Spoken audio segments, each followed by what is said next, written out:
I love when you all come in the comments to like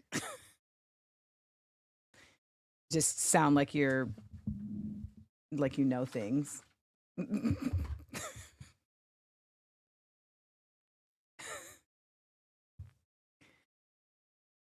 I don't think you all have any idea how irritating it is. All right, let's do this intro again. Folks on this internet love to just sound like, I know things. And it's very irritating, just so you know. All right, let's try this again. Amanda Land, Amanda Land, Amanda Land.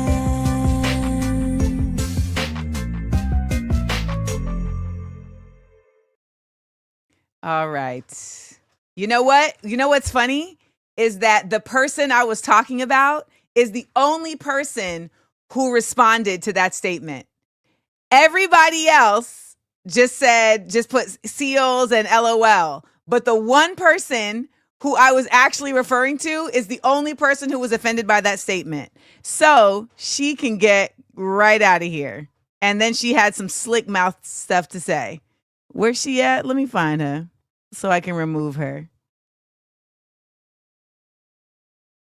Let me find her so I can remove her. Hold on. I think she may have removed it. Wait, did Rolando remove her already? I think somebody removed her already. Yeah, I'm removing you. Goodbye. Goodbye. Hit dogs will holla, honey. That was such an obvious example of hit dogs hollering. It was hilarious.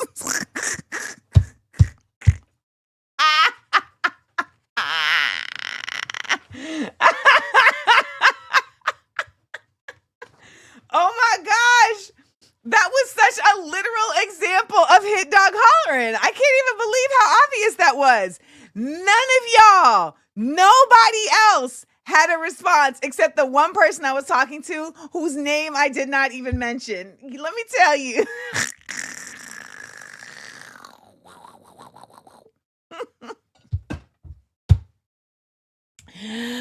Oh, that was funny. Good morning, views for Amanda Land. Hello, Amanda Landers. Welcome. It is time for your news and truths by any joke necessary. I am truly tickled because it was like literally. Okay, so someone in the comments had said, when there are updates, programs must be updated immediately to avoid confusion, et cetera, et cetera. And the reason why I was like, I love to be just saying things like I know things is because like that's not helpful information. Like, I don't know that there's an update that's been done. You're not given a notice that an update has been done. And I'm in the middle of solving something. And for all intents and purposes, there really is no reason to even like mention that at present because I do know that. And the thing is, and so I said, y'all love to be on here like, I know things. Only one person replied to that. Only one person. And she said, yeah, just like you. Get out of here. Get out of here. That's what I mean, Tiffany DeJesus. People just be talking to talk. People just be talking to talk.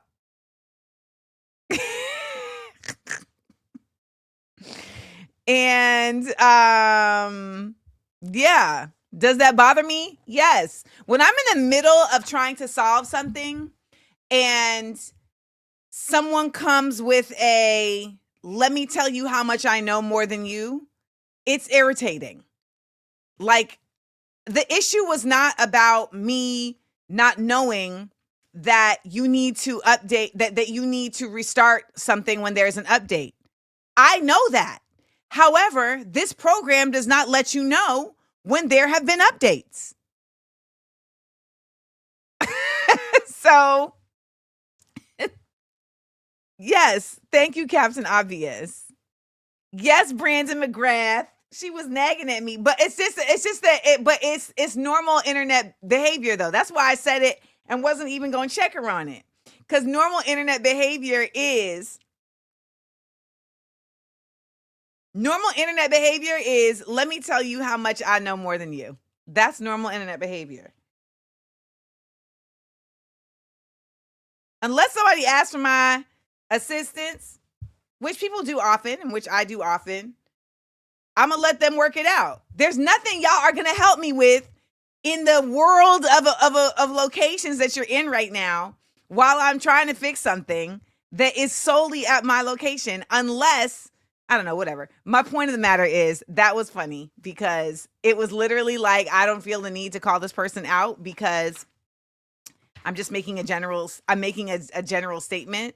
And and then they felt the need to say something snarky back. Hit the road, Jack.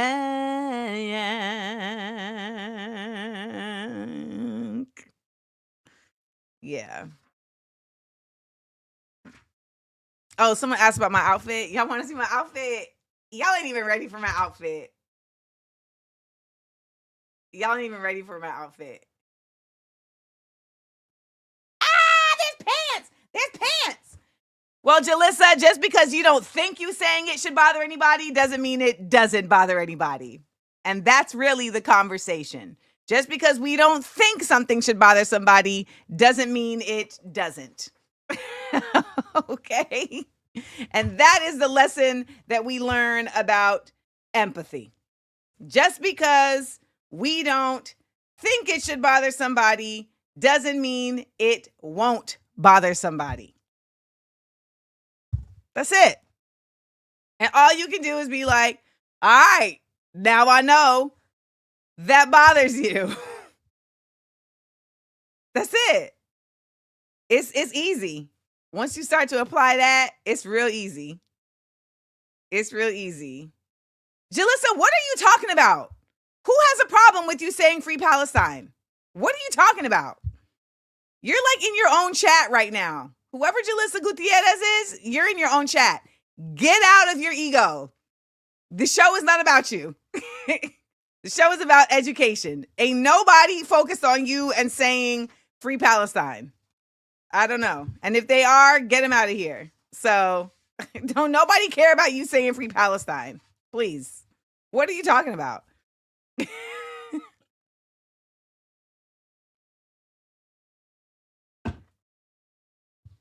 Who in here was telling her that there was a problem with her saying free Palestine? Who? Who in here had a problem with Julissa Gutierrez saying free Palestine? Someone said it was like spamming. How many times did she say it? Because if you say it 50, 11 times, it is like spamming. But at a certain point, it's like,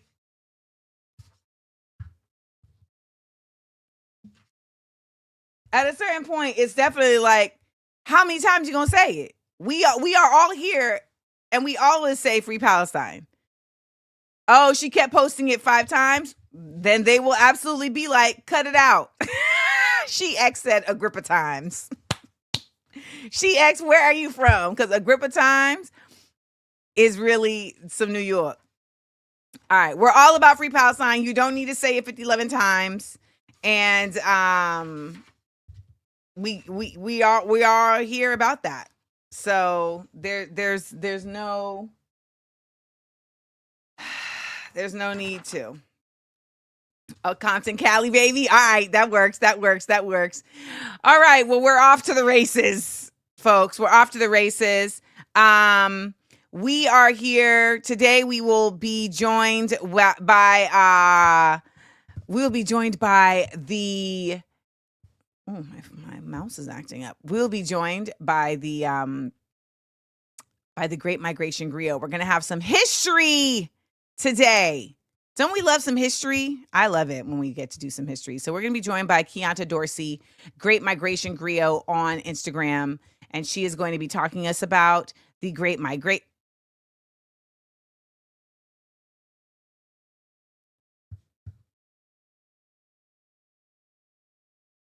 Got her out of here. She said, not my crowd. See yourself out. Here's the thing before I continue. When you come into a space that you're new in, yes, like it's important to make it clear about what you're about and who you're about. However, when you flood the space with anything, it's suggesting that whatever is happening in the space is irrelevant because you're here to now take over the space. And if you're not new here, then you should know how to act. There's no reason for you to be in here talking about, I think I banned the wrong person because I tried to ban you because you're annoying. There's no reason for you to be in here posting the same thing 6 times. Right? And then when people are like, hey, can you stop? Then claim that you're being suppressed. And then claim that we're not your people. And then saying, I'll see my way out. And then continuing like so I probably blocked the wrong person. So I'll have to go in my account and unblock the correct person. But at the end of the day, you gotta go when you are centering yourself. Like, this is not necessary. It's not. So I just want to point that out. We're here to learn and to be in conversation with each other. And I just feel like that's a very juvenile way of behaving. Yeah, they missed the episode. They're done, Marquise. They don't get to be a part of the space no more. You got to respect the space. You got to respect the space. A James, can I show your video at community meeting which meeting? Yes, please. Yeah, go ahead. Let me tell you, when you got Kimberly Parkhurst, who is the most like gracious, graceful, patient person saying, yeah, it was okay at first, but it was too much. When you got her saying that, Reese says it's not a regular type of chat space. It's a chat of sustenance, loving and learning with samurai swords if people try to step incorrectly. That's it. All right. And I know that's not a proper Manchester accent. I know it's not a Scouse accent. I know that. I'm sorry.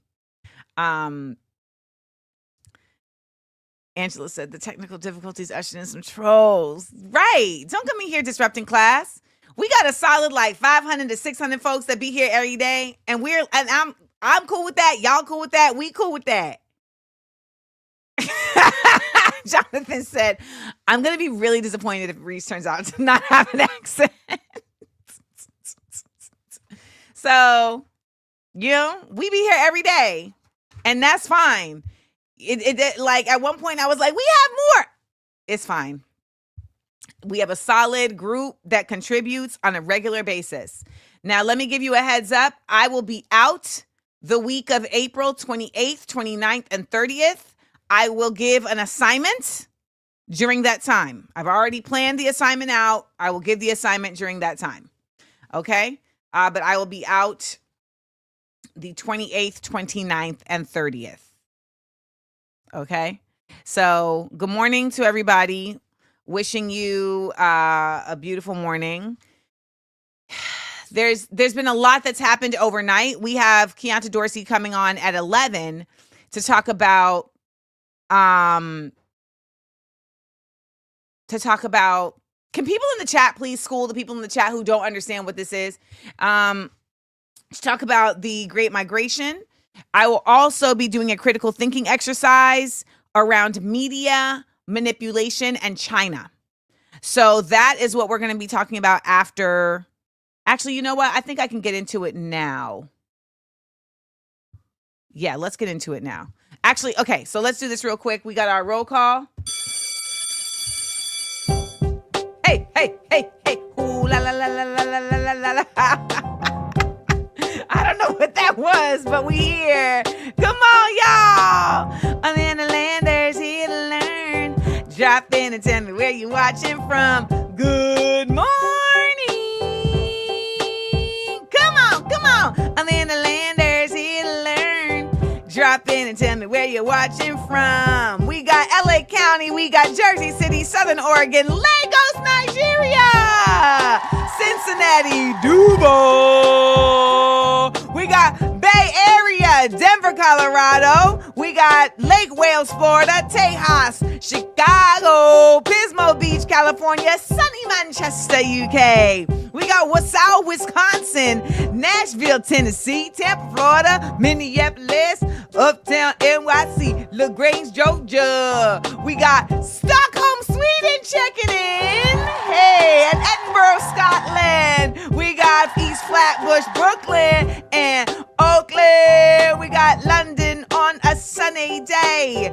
Currently, New York by way of Brooklyn, Johannesburg, South Africa, Louisville, Kentucky, España, New Mexico. I did not know Cassie was in New Mexico, so now we have to add a pin. Love from London. We got Chilltown, JC. Now Nova. North VA, I thought that was Nova Scotia. North Virginia. We also got Watley, Alabama. I've never heard of Watley, Alabama. But we also got San Diego, Indianapolis. Hey, Amanda Landers here to learn. Drop in and tell me where you're watching from. Shout out to Greenwich Village, NYC, Houston, Tejas, Uptown, NYC, Winterfell, from Chicago, of Midwest, breaker of cycles, fighter for equality, member of SEAL Squad, first of her name, Kimberly Parker.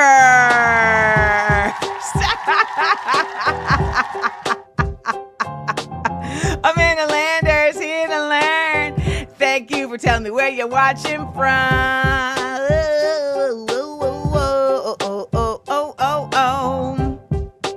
Y'all are the best. Y'all are the best.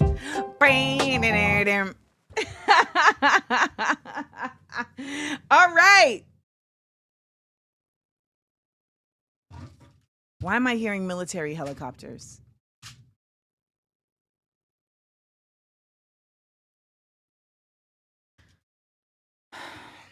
All right.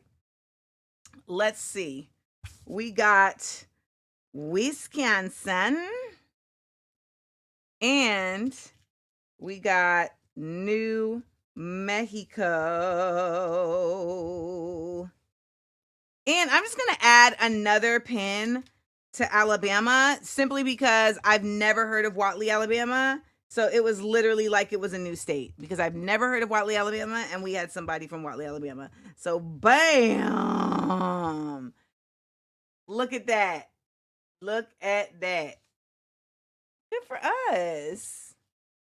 We're doing it. All right. Let's get into our word of the day. Word of the day. The word of the day is foible. I really like this word. Foible. The word of the day is foible. Okay? Foible is a weak point. Foible. A weak point. A foible is a noun. A foible. Okay? Let's see. Foible. Foible. A minor weakness or eccentricity in one's character. A foible. Foible. Foible. A minor weakness or eccentricity in someone's character. Anybody got any sentences for foible? Ooh, yeah, that's a good one, Miss Latia. We gotta tolerate one another's foibles. We gotta tolerate one another's foibles. All right.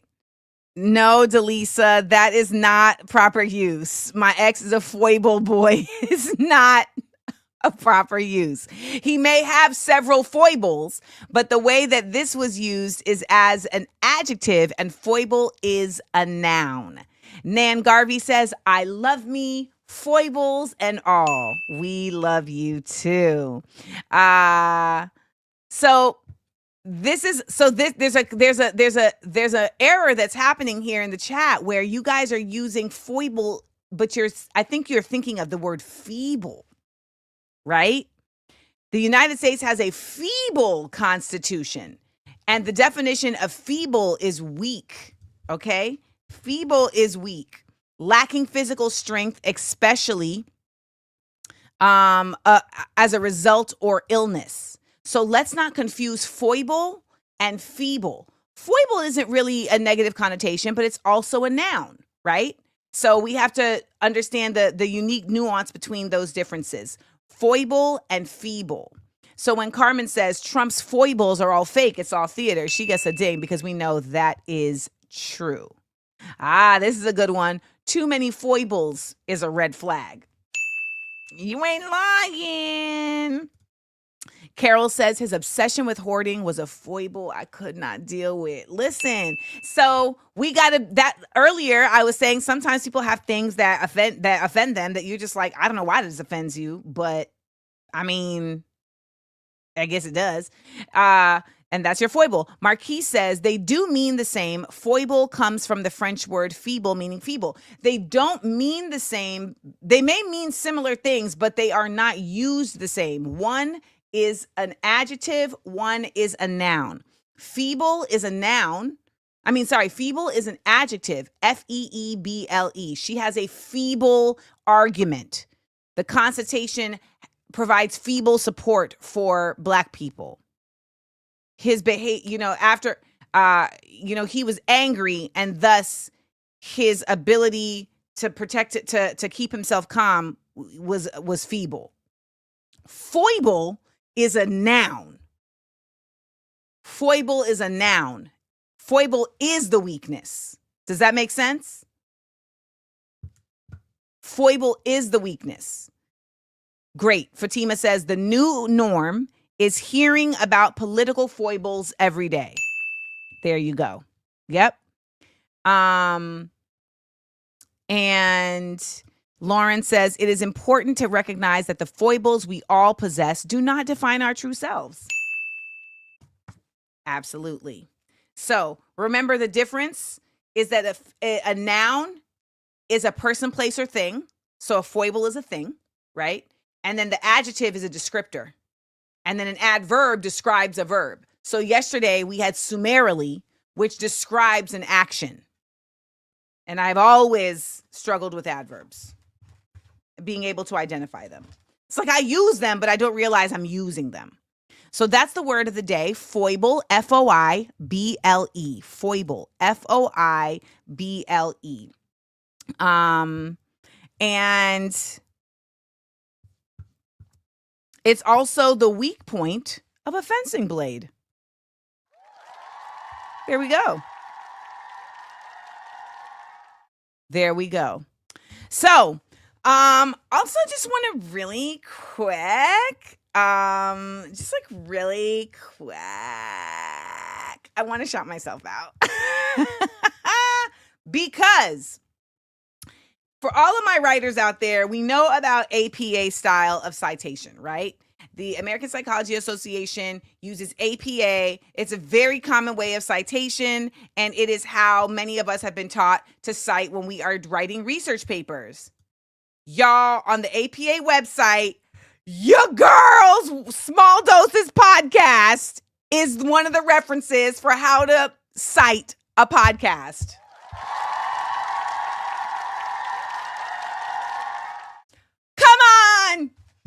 Come on! This is huge for somebody who is a writer and who wrote some serious research papers out here in these parts, okay? Small Doses Podcast is literally listed on the APA website as one of the examples for how to cite a podcast.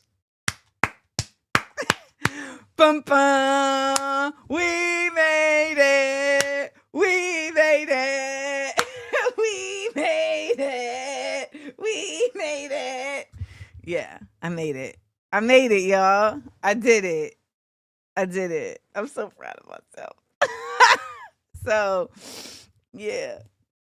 So shout out to the small wins, the little wins, all right? I'm proud of this one. Proud of it.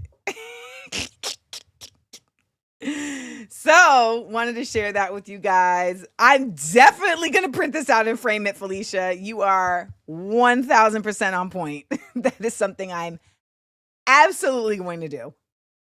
And my mom was recently in contact with my English teacher from high school. And I was like, send that to her, please. Please send that to her. So, that, yeah. I don't know if it linked. No, it doesn't link to my podcast, which would be great. But it's fine. It's fine. It's fine. I like how you thinking. But it's fine. It's fine. I didn't even know about this. I only found out because one of the seal squatters had actually dropped it in the chat and was like, look at this.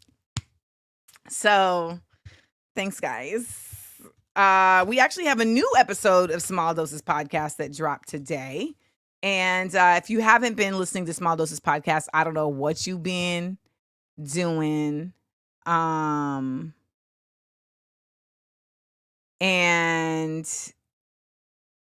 I am going to play it for you right now.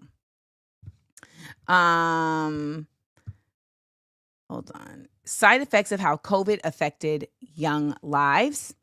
And this was a different kind of unique episode because we had Mahogany Brown, who is a poet and author, and she wrote a book that was grounded in how COVID affected young lives, but it was a narrative. It was a YA novel. And so it's a unique take on that conversation, like versus coming at it from like a science mind state. It was more so from like art as imitating life mind state. Check it out. COVID? Yeah. I was regressing to being a young person. I was living in my mother's house. Pot up. Pot up. Man, that was rough. I was in my mother's house for 3 months. I have not lived with my mother since I was 18. Wow. Like I never went back, and I've never spent more than a month in my mother's house since I was 18. So to go back and not be able to leave. Also, my mother regressed. So it was just two 16-year-olds, but I've always been responsible. So you were the older, you're the older sibling. Okay. Yes. Yikes. Like she would like sneak out the house. One time I came out into the garage and my mom was walking in from the car with her purse. And I was like, where did you go? And she lied straight to my face. I didn't go anywhere. I was like, why do you have your purse? Oh, I was just getting it from the car. And then I walked over to the car, put my hand on the car, and I was like, the car is still hot. That really happened. That really happened. Chloe said, I live with my mom during COVID. I feel your pain. Yeah, like my mom like regressed to younger than me during COVID. I was like, I didn't even know that was possible. Like, I think I regressed to 16, but my mom regressed to like 15. I don't even know if that's possible, but it was real. It was real. And yes, it is hard parenting your parents. I really wanted to get into the critical thinking exercise before the interview, but it's just not going to be possible because I need time. And I also really wanted to talk about Harriet Tubman, but I just feel like this was something that I'll save that for Monday because I really want to talk about China today. I really want to talk about China today because I want us to do a real connect the dots. Damn, Jess said my mom had to move in with me and the kids, and now we haven't talked for 4 years. That's rough. I'm sorry. You know, traveling and living together. That's the teller. I won't travel with my mama no more. Nope. I will not travel with my mama no more. We travel different now. Dang, your mom became a Trumper, Jess? Yes, I saw that, Brenda. Another child in Texas passed away due to measles. Why are children dying of measles in 2025? 607 cases. Unacceptable. Unacceptable. Speaking of other unnecessary deaths that are going to be coming up, I talked about this morning on the SEAL Squad on Patreon. The contract to translate the National Weather Service into other languages was just up and not renewed. So now weather updates and warnings will not be translated into Spanish, French, Japanese, Chinese, Samoan. All because some white people want to obfuscate what American citizenship is in order to make themselves feel important, which is one of the tenets of fascism. And they are also undoing NOAA. And NOAA is the organization that takes care of our, not only our like water national parks, but it also takes care of our weather and weather reporting. And they also ended that contract so that Google can use their AI weather reporting. By the way, many countries rely on NOAA's weather reporting for hurricane updates. So, it's a very, these are not like small things. These are they have far-reaching impact. And, I had a doctor's appointment yesterday with a new gynecologist, and I was going for my annual, and she asked if she could use AI to take notes. And I said, absolutely not. And she was like, oh, I think she didn't know that, she didn't realize it. I was like, I don't want any AI involved in this appointment. None. And she was like, okay. And I said, she was like, well, I just feel like coming up, like within the next few years, like AI is going to be everywhere. And I was like, that may be the case, but America is not everywhere. And AI is not going to be used everywhere. And this idea that technological advancement is somehow better is not it's not factual. You got Dr. Oz suggesting that people meet with AI doctors instead of real doctors. So she wanted to use the AI to take notes. I don't even want you to use it to take notes. I don't want any of that. AI uses you. That's what AI does. It uses you. And I said, absolutely not. And then I explained to her that AI uses an incredible amount of water. And she was like, wait, what? And I said, yes, AI uses an inordinate amount of water. And she was like, well, why? I said, because the functionality of AI requires a lot of combustion, which requires a lot of heat. And in order for those machines to remain cool, they require an inordinate amount of water. And I don't know if you know this, but we don't have a lot of water. Water is not something that we just have. Our rain is polluted because our water is polluted. Our desalination plants are not up to snuff. Our oceans are polluted. Water is not that girl. We also don't consider water a human right. So water is privatized. So if we're using all of the water for things like this, that doesn't make any sense. So someone asked, can I get a new practitioner? And I'm going to tell you why I didn't just walk out of there. Because she was receptive. And, she listened and did not bucket. That's all I want is like when we share information with each other, listen and get curious. And that is the mark of an intellectual. She didn't argue with me. She didn't act like she knew. She actively was like, I don't know about this. And so I'm going to do more. I'm going to look more into it. And I will not use AI for this, for this appointment.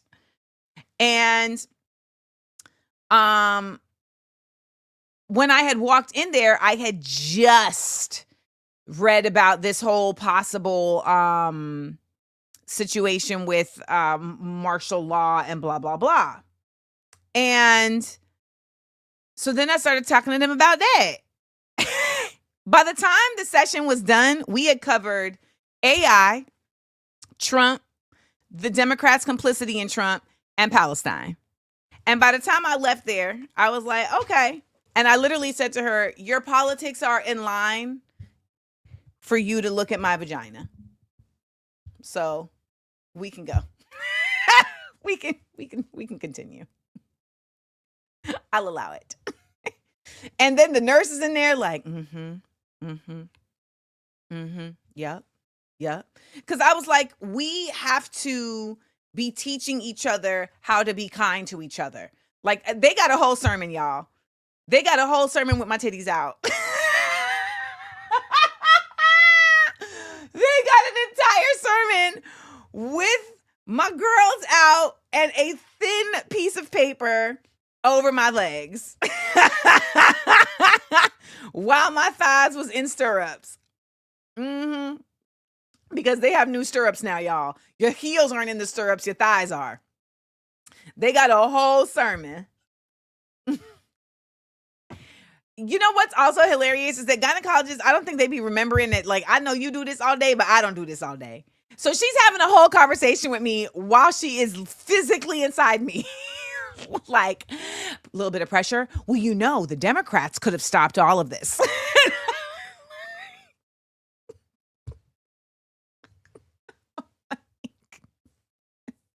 And I know she was doing the whole thing where, like, how they talk to kids when they're giving them a shot, or how they talk to kids when they're giving them ear piercings. Now, I know someone was like, did you sign paperwork? I sound like I'm going to sue her. So she could go behind my back. There's a certain level of there's just kind of like a certain level of effort that I don't go beyond because I just don't have the bandwidth. And I understand why some people have the bandwidth and I just don't. So like there's just a certain level of effort that I know that I'm not going to do. She asked for my consent. I didn't give it. And that's that. They had a piece of paperwork that was asking for my consent. I didn't sign that. So I feel like I've done all that I can do. But it's like, I'm not a germaphobe because at the end of the day, you know what I mean? Like, I'm not, I believe in the 3-second rule. Okay. I believe in the 3-second rule. It might even be 10 seconds. God made dirt don't hurt. Now, it depends where the dirt is. But like, we're not in Port Authority. Okay? But like, if my food fall on the soil, what? Let me just strengthen my immune system real quick. By the way, y'all, I got a birdhouse and the birds be eating from the birdhouse. Y'all, the birds be eating from the birdhouse. The excitement at seeing the bird eat from the flipping birdhouse. Oh my gosh. The birds be eating from the birdhouse. Bluebirds at that be eating from the birdhouse. It's very, I sent it to my mom. I don't think I've ever heard my mother that excited in my life. She wasn't that excited when I got into Tumi Purchase. She wasn't that excited when I booked Insecure. She wasn't that excited when I bought her house for her. She wasn't that excited. But seeing this bluebird eat these dried mealworms from this, because you know why? She's the one who had told me, who sent me the house. She sent me the Birdhouse. My mom sends me a lot of nonsense, but this is one of the times where she asked ahead of time, do you want this Birdhouse? And I was like, yes. Yes, I want the Birdhouse. And so she sent me the Birdhouse. I had to go on the site and choose the house. And then she sent me the Birdhouse. So when she sent me the Birdhouse, I put up the Birdhouse. And I don't think she thought I was going to put it up. But I don't play about stuff like that.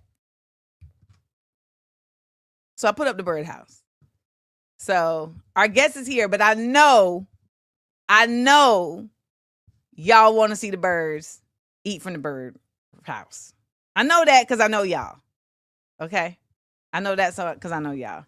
So I'm going to show y'all the bird eating from the Birdhouse. And it's a bluebird. So it's not even like you got to like try and figure it out. All right? I'm waiting for it to upload. That's why I'm stalling.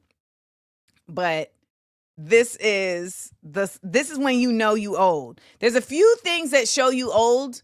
One of them is the excitement when you get a new mop or vacuum and you is out front in Taipei. Oh heck no, I don't want you. One of them is the excitement when you get a new mop, something like a new mop, and you get it to work. You be like, ooh, this clean up any spill.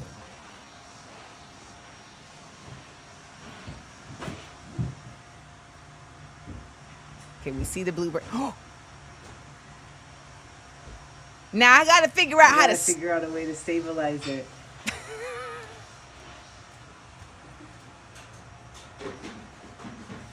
So that it can get the food. Yay! It's getting the food. Good job.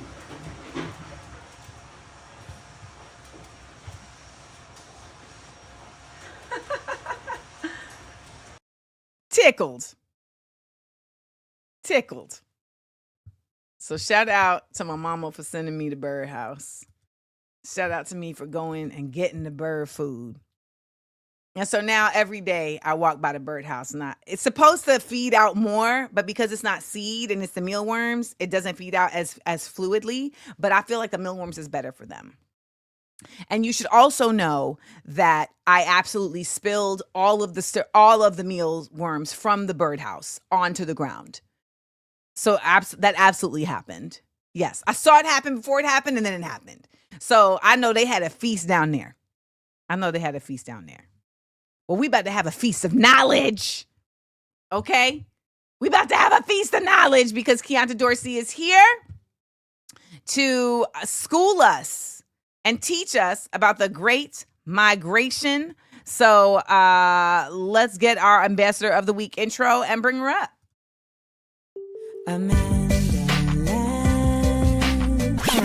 It's the Amanda Land Ambassador of the Week.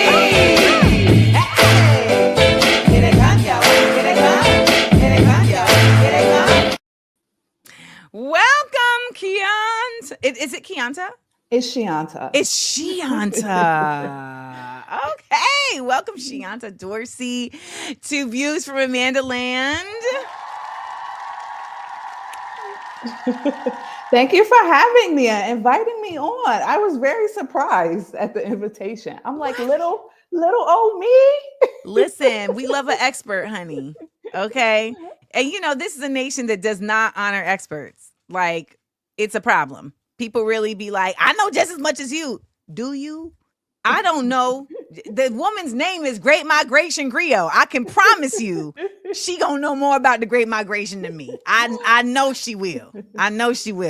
Well, thank you for joining us. And so basically what prompted this is I, am deeply committed to continuing our education around Black history as we are continuing to see the erasure of Black history, just Black people. If they get their way, they're just gonna be like, we not gonna call you Black. We just gonna act like you Black. That's what's happening right now. And I don't know your politics, but the politics over here is we are against Donald Trump. We are against all racism. We are pro-Palestine. And we are also very annoyed with Democrats. So that is the politics here at Views from Amanda Lynn, just so you understand the context of where you're coming into. Okay. So can you give us, there's a documentary that's available now on PBS, which, by the way, PBS will not be available much longer, but PBS. and they've been doing such tremendous work in terms of documentaries and illuminating a lot of like unknown histories and people who aren't as well known. And so that would be very tragic if they were to go away, because they have been doing the Lord's work. They just did the Hazel Scott documentary that I was a part of. And a lot of people don't know anything about Hazel Scott. And Hazel Scott was an incredible performer, artist, and activist. And the reason why her story has been buried was because she was shaking them folks up. Yeah. I believe she was a casualty of the Red Scare, right? Mm-hmm. Yeah. Her career. Yeah. A casualty of the Red Scare. And we are here in what we call, this is another Red Scare because they love to wear red. We're not going to charge you up for wearing red today because we like red. You got the red cup. I know, right? I'm all red. Red stands for passion. So I think of it like that. Okay. We just going to make it passion. It's not MAGA, y'all. There's a house down the street from my mom that's a Trump house. And I say that in that he has several Trump flags, like adorning the house. And my mom always talks about this Trump house, but she's never seen him. And so then she said, I saw the Trump man. I saw him yesterday. The Trump man came out and he was in a red polo shirt and he had a big white dog with him. And I just feel as though it was like I had seen a premonition. I was like, what are you doing? And she was dead serious, so I just listened. But I'm gonna definitely probe for more information today. I saw the Trump man. So tell us, how did you find yourself in this niche of history, and what about it drew your passion? Yeah, so let me start off by saying my day job, I'm actually an archivist by trade, and so naturally. And so if some of your viewers don't know what archivists do, we are information professionals, and we are dedicated to collecting, preserving, and providing access to basically historically valuable materials. So we work in the field of basically cultural heritage preservation. And so we basically are tasked with preserving history. So we largely work in archives. And if you have a library, whether that's a university library in your community, a public library, more than likely it probably has an archive attached to it. And so coming from that background is based off of my own interest in history. Like, what drew you to being an archivist? So it was a little bit of a hard journey. Okay. Okay. That's how the journeys be. I started off as a pre-pharm major. A pharmacy? Yes. Okay. Mm-hmm. I attended Xavier University of Louisiana, HBCU, and that has a lot of white professors, though. It's an HBCU with a lot of white professors. We have Black professors too. Well, when I spoke there was a whole issue. When I spoke there was a whole issue because the white professors at the time was acting up, and the Black students was like, I didn't come here to deal with white professors acting up.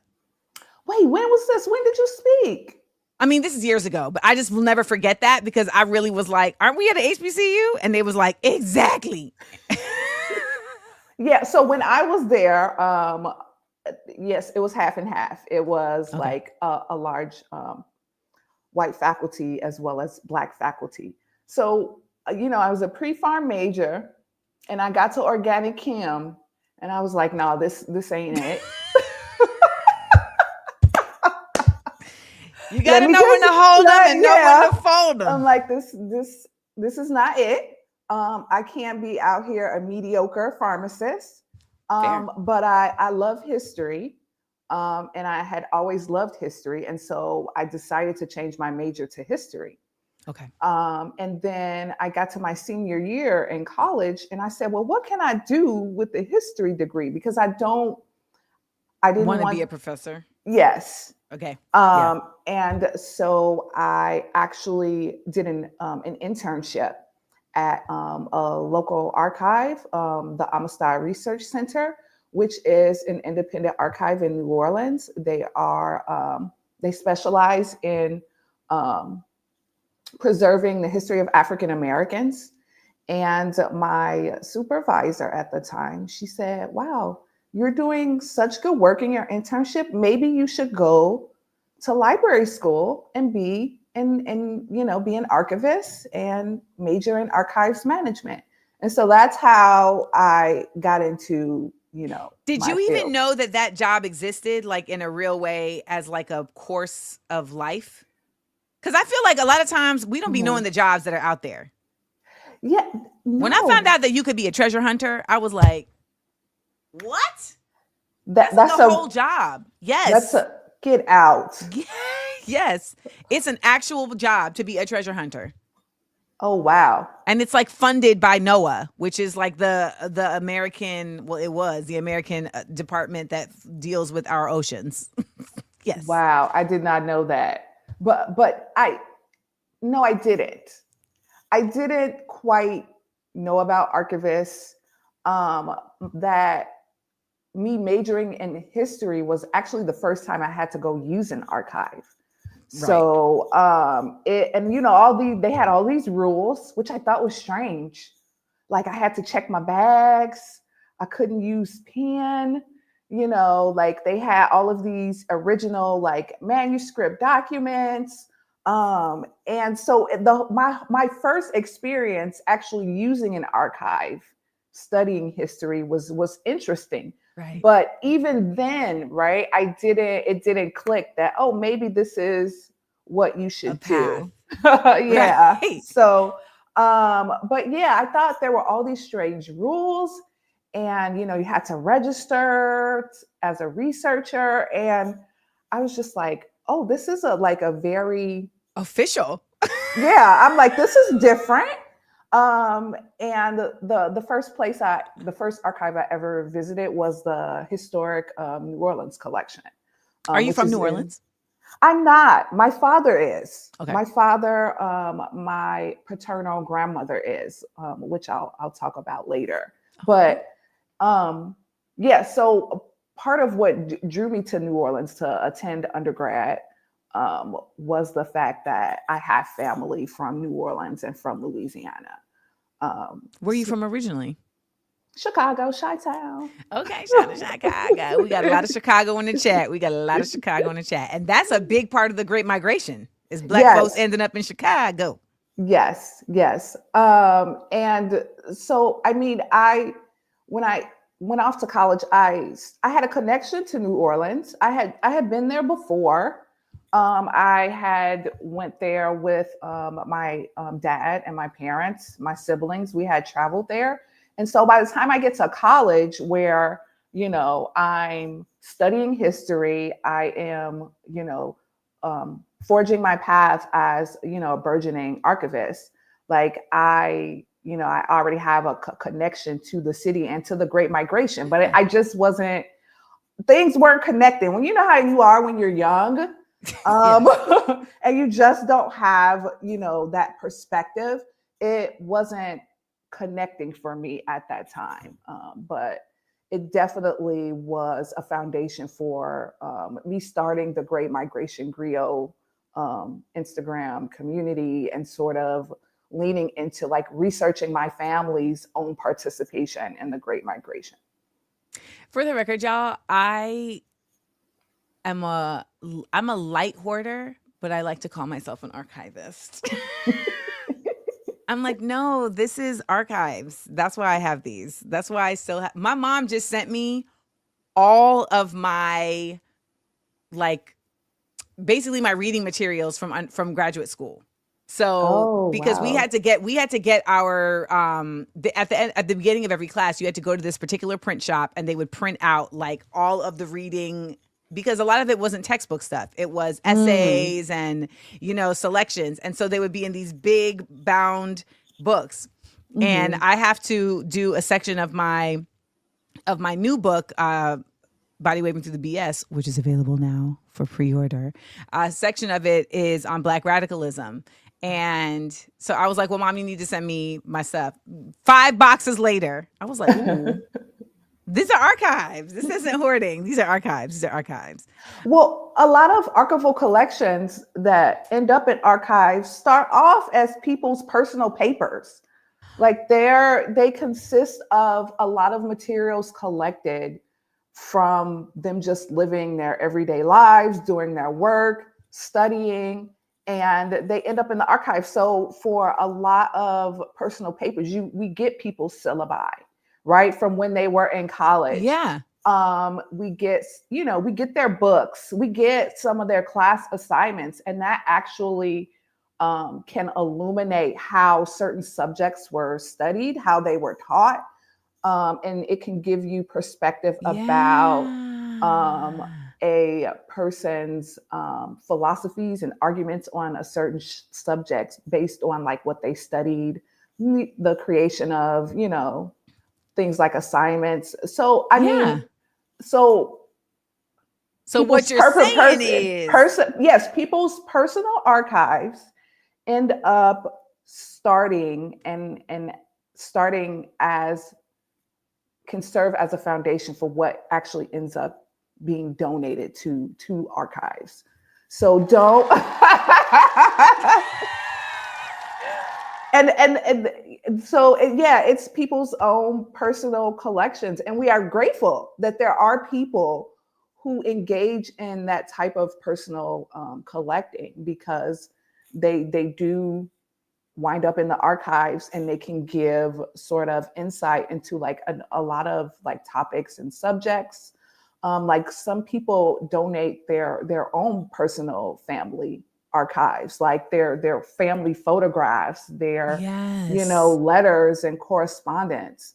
And even though like people may not see their family as being historically renowned, right? But those types of materials still give insight into a point in history. So, because just think about like birthday cards from your mom, maybe like to you, it's like, okay, my mama sent me a birthday card, but 20, 30, 40, 50 years from now, it's like, oh, people were sending birthday cards. Yeah. Yeah. And people communicated this way. Yes. Like, and why did they? A lot of people don't think about how you may not be a Malcolm X or a Shirley Chisholm, but your life can give insight into a period of history to somebody down the line. So it's very important for people to keep those personal collections. And I know you said hoarding. Hoarding makes it sound like junk, right? Right. But it can be something that is valuable and has a lot of evidentiary value. You better say evidentiary. We love words over here, okay? We love a good word, evidentiary. No, because people, I don't think, and I've spent 10 years of my career doing this, convincing people, because archives can sometimes be not so welcoming spaces because there are so many rules connected to being there. And archives for a very long time were not open spaces. My field is currently committed to accessibility, but it wasn't always like that. They were very closed off spaces where, someone needed to write a letter of introduction to get you, and to study. It was very. I've seen this in movies. Yes, like you don't have access to this space. You need to get a referral, or you need to get approval from this department that says that you get to come and see this. Yeah. But what are you studying, right? Because you have to be doing quote unquote serious research, right?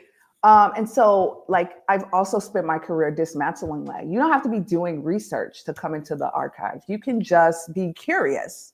You can just want to see a letter from, Ida B. Wells. It can be something as simple as you wanting to view. I want to see a letter from Ida B. Wells.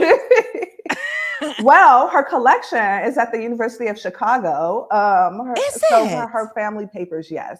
So, I mean, you don't have to be affiliated with a university. You don't have to be doing quote unquote serious research. If you are curious just to see what materials they have, do go visit. I shall. And so what archive are you associated with now? Well, you mean as my job? Yeah. Or, well, I like to keep my job separate. Okay. And what I do, but it's in the Chicago area. Awesome. So talk to us about the Great Migration, the Griot. Well, first of all, tell people who don't know, what is a Griot? In the West African tradition, they are the storyteller. They are responsible for passing down a people's, basically their history from one generation to the next. And they exist at the center of oral tradition, so that the griot is the oral traditionalist in terms of passing that knowledge down from generation to generation. All right, y'all. So the griot. And the griot was, a position of prominence in the tribe. It was very much a position of prominence. So I see myself as continuing in that tradition when I'm talking about the Great Migration. So talk to us about the Great Migration. Where does one need to start? There's so much. Like there's so many ways you can go. And I have learned this just by, starting my page. I was like, wow, there's a lot of places you can end up. And for me, I feel like starting with your own family. So that is how I started. Okay. Growing up, I listened to stories about my grandmother and how she moved from Mississippi with her parents and how they came to Chicago. So even very young, I knew that my family's roots were not always in Chicago, right? That there was something, my family line existed in another place, and it was firmly rooted in the South. The same thing with my father. My father is from New Orleans. He came to Chicago with my grandmother and his aunt. And my aunt. Yep. So just listening to those stories of, okay, we weren't always in Chicago. We were in another place before this. And again, I didn't make the connection. Like I learned in school that there was a Great Migration. And I was just like, oh, okay, that must have been what my grandmother was a part of, and my father, that my dad never said, oh, I was part of the Great Migration. My grandmother never said I was part of the Great Migration. They never presented it like that. They were just like, I moved. I left for different reasons, and I ended up here. So I actually had to, when I was being taught about the Great Migration, I was like, oh, that's my family. So that was sort of the starting point of me, you know, coming into this project. And I felt, I was like, wow, I'm an archivist. I get paid to preserve other people's history and other people's legacies. And I hadn't done this work for my own family. Right. I was like, the irony is not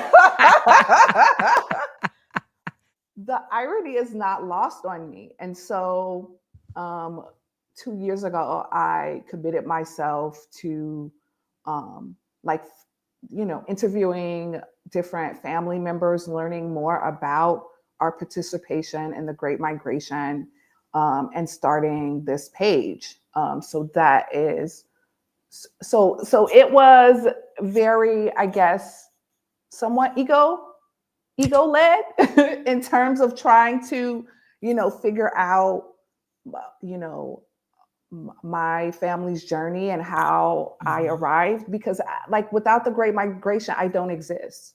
That's just a fact. I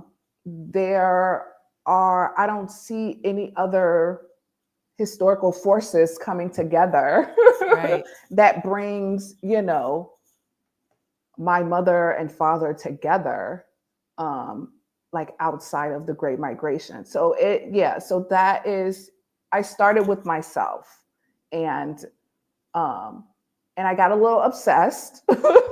We love it. We love a hyperfixation. Yeah, I'm still a little bit obsessed. And so as I started to interview my family members, and they started, I learned like about them in ways that I didn't know before. Like things about them, like the schools and the jobs, and like how my aunts and uncles moved like throughout the city, the different neighborhoods they used to live in. And so I started like researching more about those little details. Like my aunt, she went to Wendell Phillips High School, which is located in Bronzeville, during the 40s. And actually this high school— Contextualize that for us. Yeah. Bronzeville during the 40s, like what does that mean for us? Yes. So Bronzeville was a basically this microcosm of like Black excellence in Chicago during the 1930s, 1940s, 1950s. It is where you have so many— it's one of the few places where Black migrants can live, first off, because they were very restricted in terms of where they could go when they got to Chicago.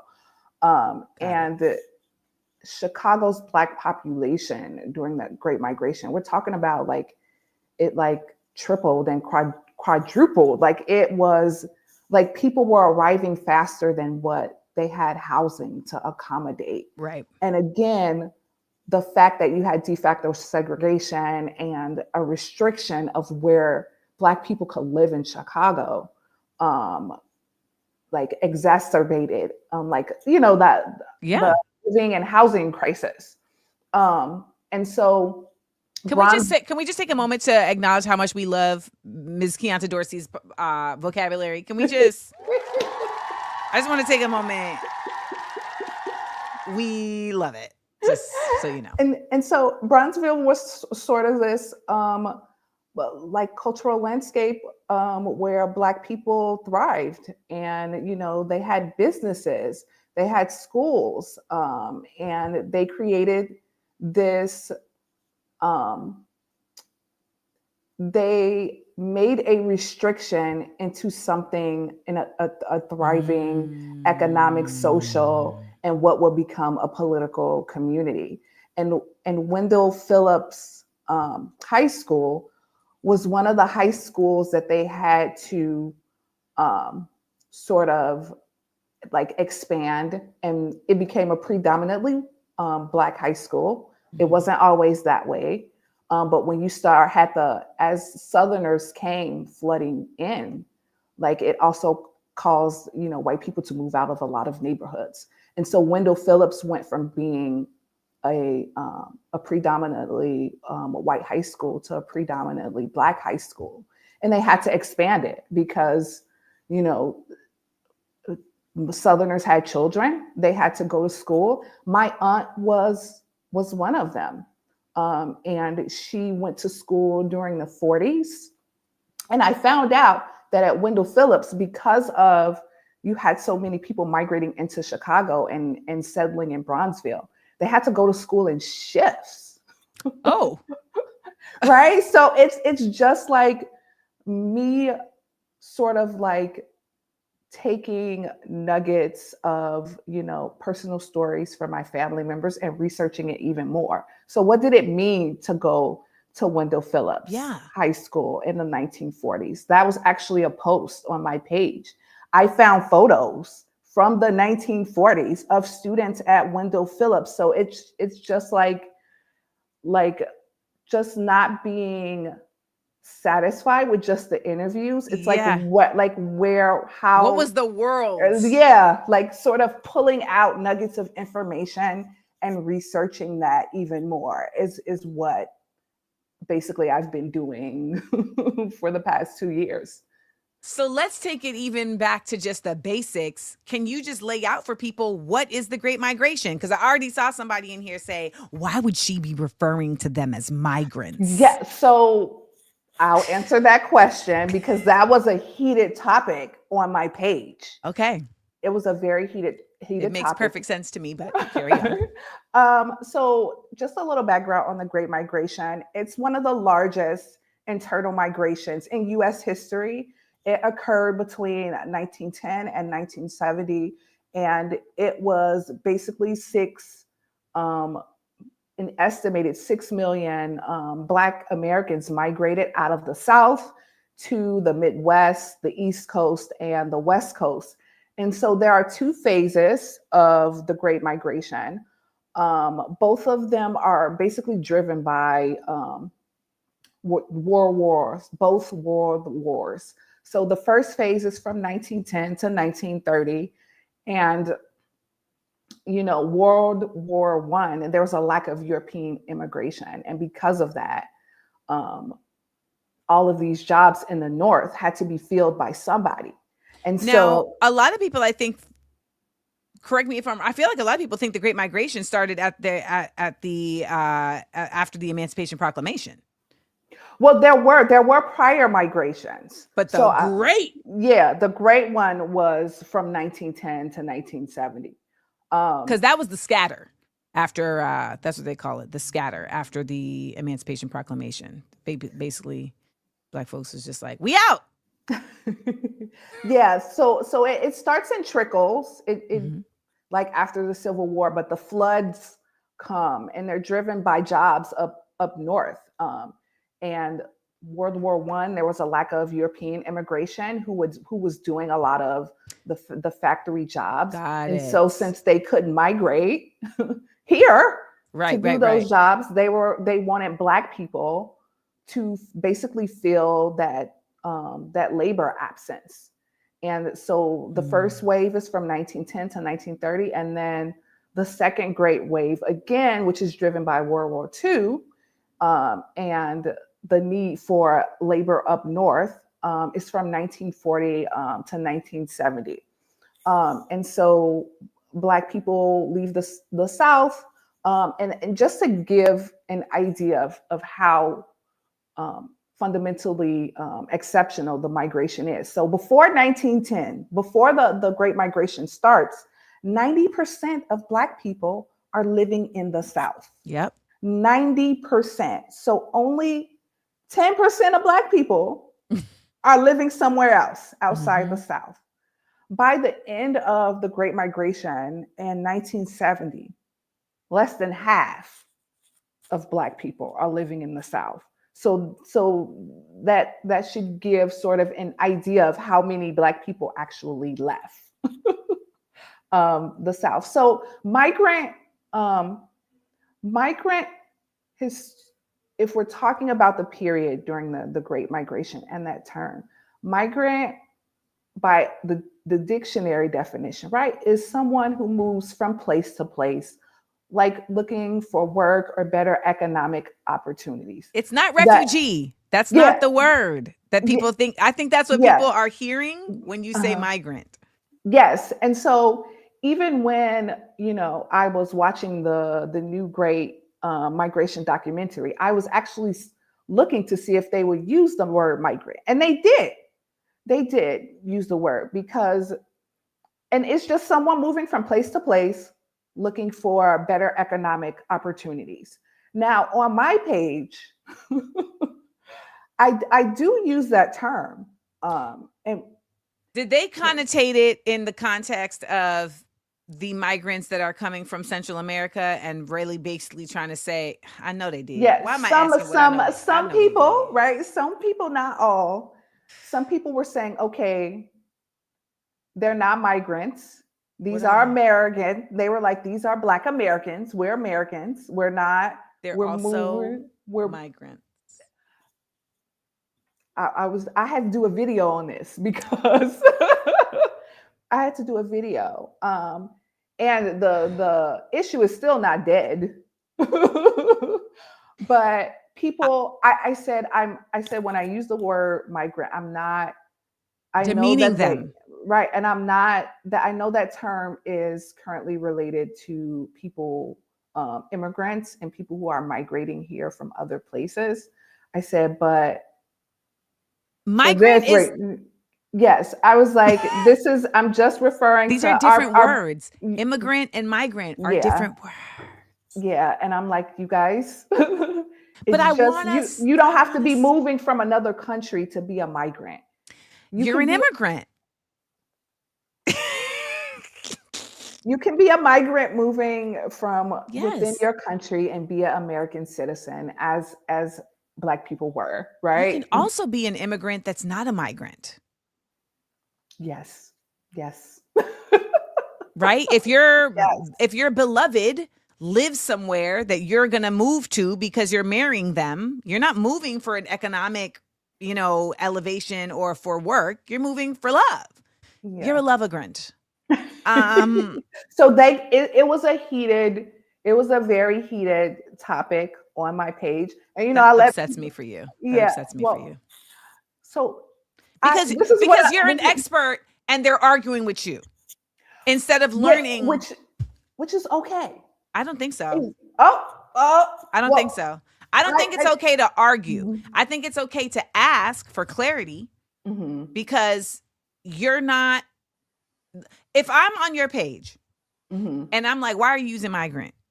And you give me a legitimate response, that has nothing to do with my feelings. Yeah, this is what I went into this page thinking. Because for your hands. This is the first time I have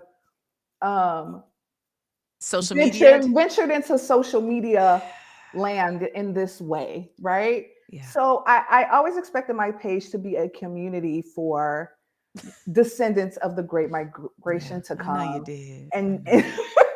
And share their stories, and I would share my stories, and it will be a community. Beautiful. I know, and we can, we can engage in different topics. I know. And so for me, I was already somewhat mentally prepared for what could happen. And so you can't make a comment on my page unless you follow me. Okay. So that I think that's cut down on a lot of craziness that can come. Yes. But my followers, for the most part, they've engaged in very respectful discussions, even if it gets heated. What is it getting heated about? The migrant. That's been the most heated topic. You know what? Let me tell you why why I'm sticking with this so much today, because when I woke up this morning, the transmission that came to me was about how American exceptionalism has invaded the minds of Black Americans in a way that prevents us from being able to critique the systems that are actually impeding us. And I was thinking about this because I do feel that I have a certain objectivity because I was raised in America in a Grenadian home. Mm-hmm. So I have like a broader kind of sensibility where I don't take America personal in the way that a lot of people do who, like, if this is your only source of heritage, I can see why that may be the case. However, it ends up harming us when we are engaging in a false sense of preservation that doesn't advance us. And I feel like what I watch a lot right now with the government, with politics, is there's a lot of Black folks who have a false sense of American exceptionalism about themselves because they're including themselves in American exceptionalism in a way that America does not include Black people. And so they're like acting as servants to protect something that doesn't protect them, which is ultimately, I believe, going to impede our ability to truly fight for ourselves in the way that we need to right now. So when I see people simply not wanting to just accept a definition that is accurate because of their attachment to not wanting to be seen as less than. Yeah. You understand? Am I like, yeah. You know what I'm saying? Like that is an impediment. That's an impediment that's an intellectual impediment. That's an advancement impediment. And it's still attached to this idea of like holding on to American identity in a way that America has never held on to us. Right? Because even what you're saying is that people were migrating to the North to do jobs that they had given to other folks. Right? And when they came back, they fired them. Black people were expendable. Yes, absolutely. And we ended up in these neighborhoods that were adversely affected by industry. Correct? Yes. Deindustrialization. Yes. Had a very devastating effects on the different communities the different Black communities that were dependent on them for these jobs. And once that went away, there was disinvestment, there was deterioration. And so yes, deindustrialization definitely was one of the main factors that caused some of the communities to collapse. So, yeah. I'm just saying, Chianta. I keep wanting to call you Chianta because of Chianti. Yeah. And my ex and I had taken a cooking class where he learned how to make Chianti steak. And let me just tell y'all, he would then make that like once a month. Like, and it was just like, it's OD now. You know what I'm saying? Like you just making the same meal over and over. Can we expand? I'm just saying, can we expand? Yeah. Go ahead. Sorry. Yeah. So and that was like, your conversation about American exceptionalism, right? Is part of like this back and forth that they were having about that term. Someone was like, one person was like, you are so beholden to trying to differentiate us. And like America doesn't really even has never even considered Black people as full citizens. Like, why are you going that far? Right. Because someone used the term Black people, that were migrating were legal migrants. And so that just opened up, but again, that to me is a complete reflection of what I'm talking about. It's like, that doesn't protect you, babe. Yeah. But again, into my foray into social media land, I built the community for us to have these discussions. And I knew that I wasn't going to always agree with some of the arguments made. And I knew that I would probably have to defend some of my stances, even the use of the term migrant. Well, I'm here to tell you that that's not a stance.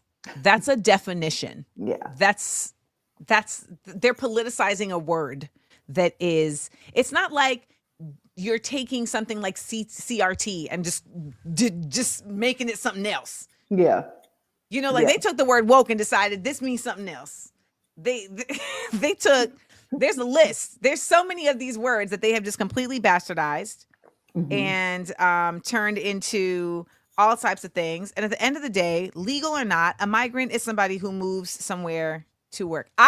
If I'm moving place to place, like some of these newscasters, baby, they migrants because they moving from place to place just to be on the mic to say, hi, I am Amanda Seals here at 9:00 news in Tulsa. And then they got to move. Like that's a job that causes that. I mean, I don't know. I'm stuck on this because I can't stand unintellectualism. And it is it is the culture of this country. Yeah.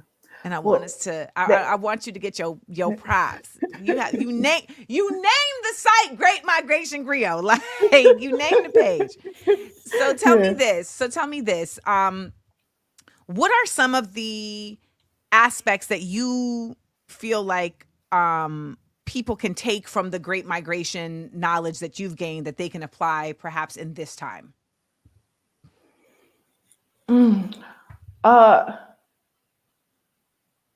I want to say using it to gain a sense of why your neighborhood or your community or your city looks the way it does. When I, starting delving into the history about the Great Migration, I was like, oh, this is why Chicago looks the way it looks. This is why the South Side is predominantly Black. This is why segregation, why Chicago as a city is such a segregated city. This is why this community is named Bronzeville. This is why so many other people who I meet have family from the South, like I do. So it's learning about the Great Migration has definitely opened my eyes to why Chicago looks the way it looks, socially, politically, economically.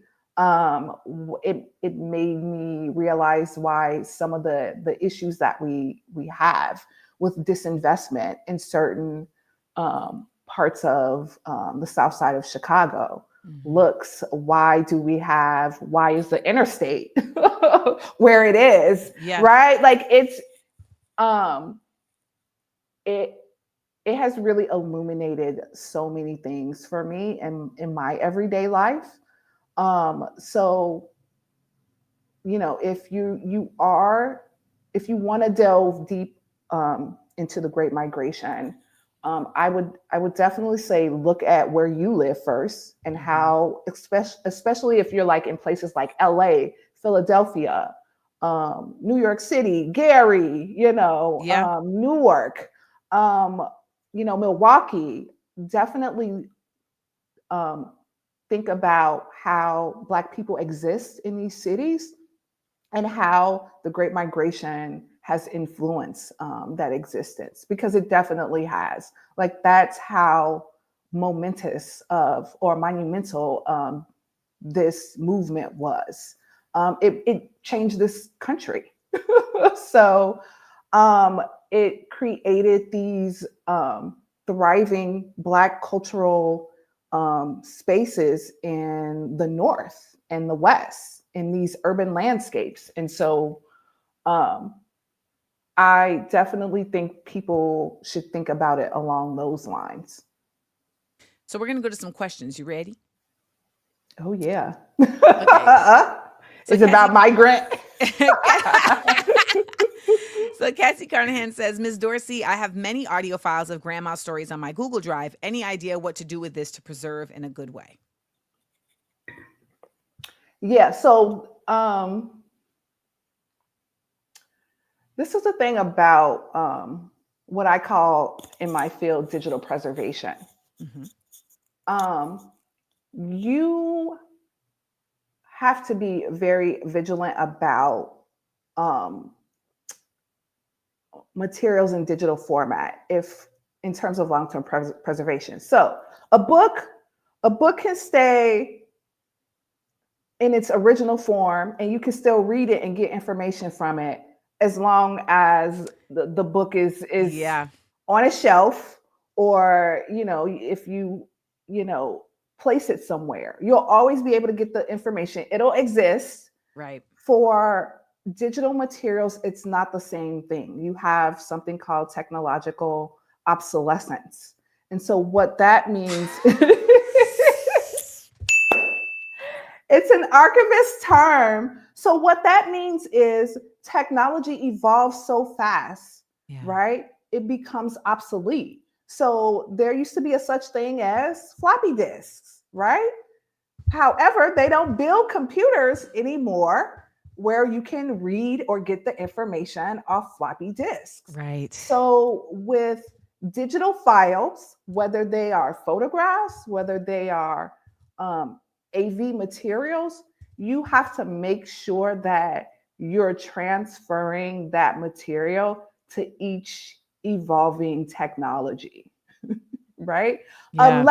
Unless you want to take transcribe. Right, transcribe and then print them, and they're in paper form. That is another way you can sort of preserve and fight against that technological obsolescence. But you have to remember, with digital files, you or somebody after you will always have to be involved in the migration of that material to each successive technology. There you go. Great answer. Thank you. But it's great that you have your audio files. I have mine too. But the Library of Congress, they have a great page where they talk about digital preservation and where they give advice on people who are preserving their family history and their AV files. So I definitely, if anyone is viewing, I definitely would recommend that they go to the Library of Congress page, because they do offer suggestions and tips for preserving different types of media, right? Yeah. So. All right, next question. Rolando says, "Hey, Ms. Dorsey, I hear the archives in Utah are expensive. Do you know anything about that? If so, why Utah?" What do you mean? What they mean? It's expensive. You have to. What does that mean? Like it's expensive, I guess, to get access to them. Oh, well, it shouldn't be a cost to actually get in them. They may charge for reproductions. Okay. So if you need expansive. I said expansive. My fault. Expansive, y'all. Expansive. One little letter, one little vowel had us on a whole other trajectory. Wait, so he said the archives in Utah are expansive? Apparently, yeah. That's great. He should visit them. I wonder why Utah, though. That's why well, every state has, I'm pretty sure it has its own state archive. Like I imagine there is some local body that is Mormons. Someone else said it's got to be the Mormons. Listen, there is somebody within your city and state that is preserving that state or that city's history. So just about every state more than likely has a state archive. And so it's not something that's just Utah. It's every state. But expansive is a particular word. The Mormons don't play about records. Find Mormon records in our global database of over 33.3 billion historical records. So maybe that's like culturally a part of Mormonism. They did start a whole religion like from scratch. I'm not going to go into that, but they, so there's a beginning that they can cite. And a lot of archives, they don't have huge budgets to operate from. There is labor attached to the work. Sometimes a lot of people think we do what we do because we love it, and I'm just like, well, that's I do love it, but I also need to eat and pay my bills. Yeah. So I can continue to do this work. And so I do want to tell people to support their local archives through funding, or if they have fundraisers, because it helps us, do the work. Well, look at what we're learning from the chat. Apparently, it's foundational to Mormonism. So I guess it's maybe their version of Griot, of like this record keeping being a part of the actual, it is culturally a part of the thing. Mm-hmm. Listen, our chat be teaching. Our chat ain't arguing about migrant. Okay. I'm gonna sit. Y'all need to go over there to the Great Migration Griot and follow. Well, they're not the only religion that is. Of course not. Very, but in Utah, Utah, they running things in Utah. They running things. If they want the salt out the lake, they can make it happen. All right, Vanessa says, Ms. Dorsey, I would love to know what the most bizarre piece of history you've come across is. Oh my God, I don't even know if I want to tell you all this. Please. Well, so when I was the fact working, that you had it right top of mind, she didn't even have to search for it. She said, I know. And I hate to say this because it's kind of disgusting, but I'll say it because. So when I was working in an archive, there was a organization in the South that was working to integrate public schools. Okay. And this organization received a lot of hate mail because of them working to integrate the schools. Okay.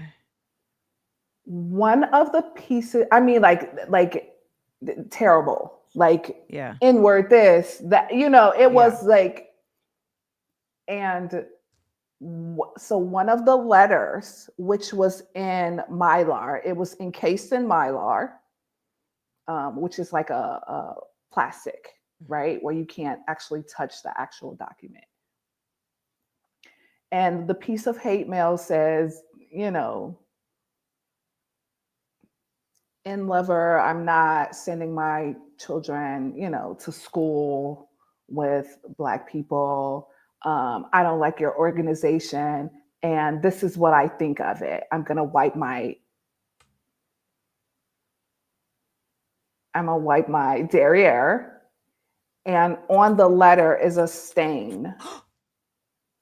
And so it was clear that this person had actually did that. And so that has been one of the most bizarre things that the commitment what I found in the archive. Yes. And like, so, and yeah, so like, like as an archivist processing those types of collections, particularly if you're Black, they can have like very negative effects on you, particularly if you're talking about hate mail, right? And like as an archivist, part of our job is organizing the records and describing them in a way that makes sense to researchers. And so there has to be a level of reading and delving into the materials to get this information and do the work. And so things like that can have sort of very negative impacts on, archivists, on archivists doing the work. So, but yes, that's one of the craziest things. Thank you. I have found. I have other things, but that's the most. It was like top of mind. You just was like, yep. Unhinged. Right, I was like, oh, this is gonna, and I was I was like, oh, this is unhinged. The level to do this and to mail it to someone like is a new level of unhinged, in my opinion. I agree. Last question. Ms. Dorsey, how does your organization decide whether or not someone's personal things are worthy of being archived? Yes. So archives usually have a collection development policy, and we have a collecting scope. So there's usually like different themes or subjects that a particular archive collects on. So if you have family materials, that falls within an archive's collecting scope, they would more than likely consider acquiring those materials. So again, it's not about whether you're known to history. It's not about that. It's, largely, do these materials fall within our collecting scope? Do we have the resources to preserve them for posterity? Can we give access to them, right? Because we don't want like heavy restrictions on materials, because we can't give access to things with like heavy restrictions. Now, this doesn't mean that we don't accept things that have to be restricted, because we do. Sometimes confidentiality or privacy means we have to restrict things for a certain number of years. But we use our collection development policy, which defines our collecting scope on what we acquire. And usually you can talk to an archivist. If you want to consider donating things, you can talk to an archivist before about whether your materials fall within or outside of the collecting scope. Great answers. Really. I mean, this has been such a treat, because I was really just expecting to learn about the Great Migration, but I think all of us are really appreciative of learning about archiving and our role in archiving, especially within the context of, again, the commitment to erasure. We all need to be archivists. Like, you probably are already. My mother is the archivist for our family. Like, my mother, and I inadvertently became that too. Like, I have pictures of people from time periods that they don't have pictures of themselves. Oh, wow. Because I've kept everything. Like, if you ask me to pull up a picture from 1989 right now, I'm like, which picture you want? Like, it's in my phone. Like, I mean, I have a lot of friends who they didn't take pictures. Their family wasn't big on pictures. So like, I have record of them in high school.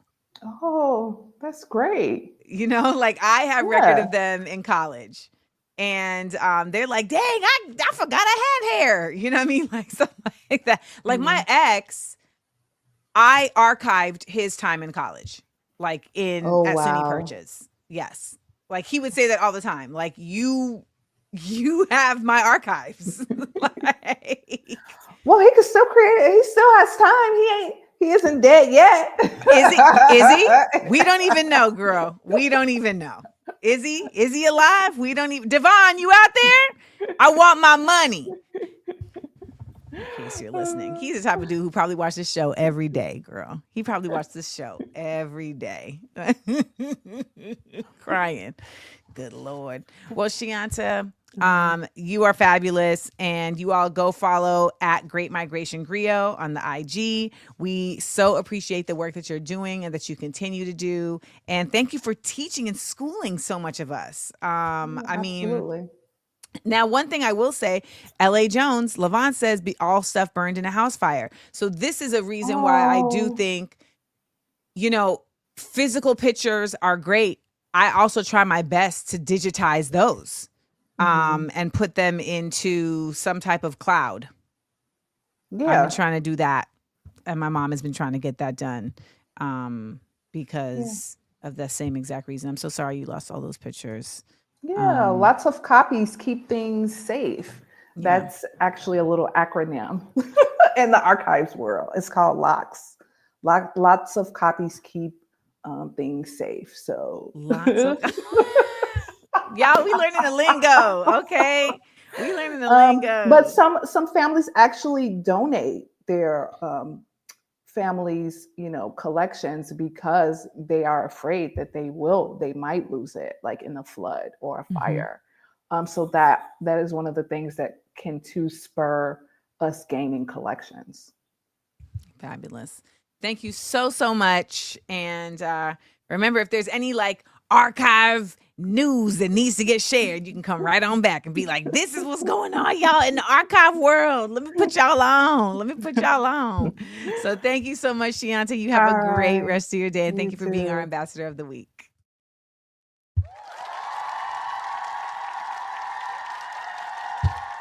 Come on, y'all.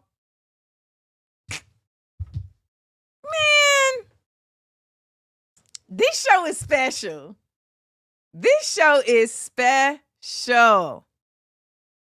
Dang, that was so dope. So many of these people are people who literally, like, I come across on Instagram. Sometimes it'll be like someone who's a TikToker who gets posted on Instagram, but I'll come across them and I'll just reach out to them and be like, hey, you want to come on the show?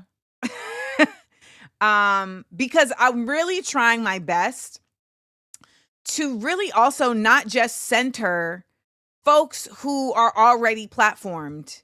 You know what I mean? Like, I don't know that that's necessarily like helpful to keep seeing the same people all the time, especially people that have already been on, that have been on mainstream media, etc. Like, I pretty much already know what you own. So once I already know what you own, I'm like, I don't really know that that's very like helpful per se in the in expansion of conversation. So I've been trying to find more younger folks, people in specific fields of expertise, etc., and really just trying to expand our consciousness of people who have information and that aren't simply just personalities. Okay? Yeah, the rate well, it's literally just a button you press and they're just like, bye. So I try to ease into it, but essentially it's bye. So that was Chianta Dorsey. Thank you so much for joining us and, really just schooling us. We love being schooled here at Views from Amandaland. We are in the third hour of the show. So shout out to everybody who's joining us as we get into our critical thinking exercise before we get out of here. Let's get it.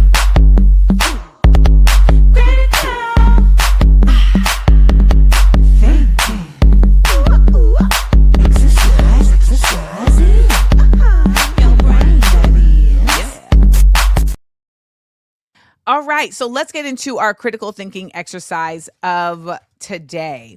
Now, many of us have been paying attention to the news via media, right? Media is what is the basically only way that you can get what's going on unless you have an inside scoop. And that has become expanded in terms of how we look at media, right? So it's not just the news, it's not just podcasts. Now it's Substack, it's Instagram, it's, the social media of it all, etc. And media forms for so many of us a consciousness around what is happening. And that is why I make it my business personally to try to contextualize the news versus simply just reporting the news. So when we're talking about the concept of media, right? We also then have to conversate about media manipulation. And I did say conversate because it is apparently now an official word. All right. Now, I want to play this clip from Julian Assange. We know that Julian Assange went very much under fire because he released what was supposed to be confidential materials that revealed how the United States had been engaging in corruption, engaging in warmongering, engaging in, unlawful monitoring of citizens, etc. Here's what he has to say about the media's role in war. Because the goal is not to completely subjugate Afghanistan. Because the goal is not to completely subjugate Afghanistan. The goal is to use Afghanistan to wash money out of the tax bases of the United States, out of the tax bases of European countries, through Afghanistan and back into the hands of a transnational security elite. That is the goal, i.e. the goal is to have an endless war, not a successful war. Nearly every war that has started in the past 50 years has been a result of media lies. The media could have stopped it if they had searched deep enough, if they hadn't reprinted government propaganda, they could have stopped it. But what does that mean? Well, that means basically populations don't like wars. And populations have to be fooled into wars.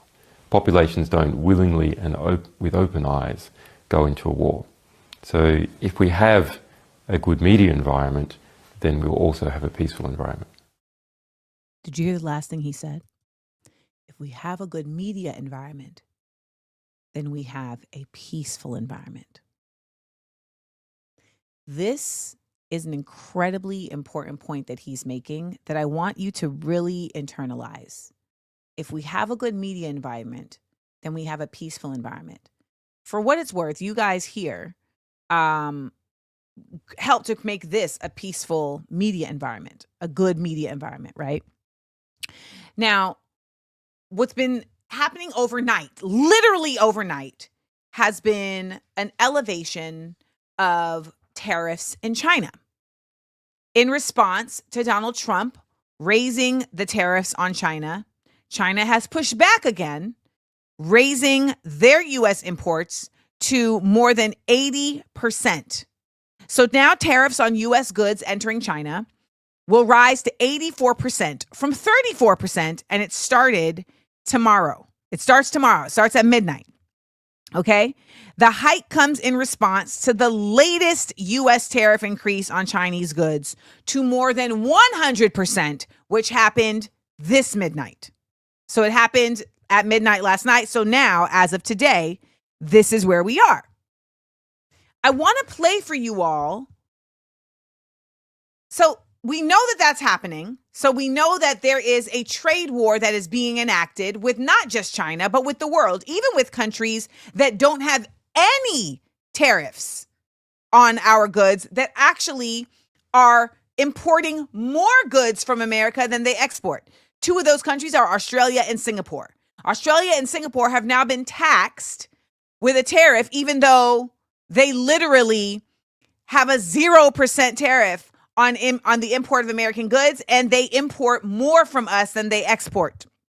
So I want you to think about how this conversation around China and tariffs is being discussed and how we're going to connect the dots to how the media discusses this and other topics relating to China, how that connects the dots to what Julian Assange is saying about how media encourages and enforces war. So we know that there's a conversation around China and tariffs happening.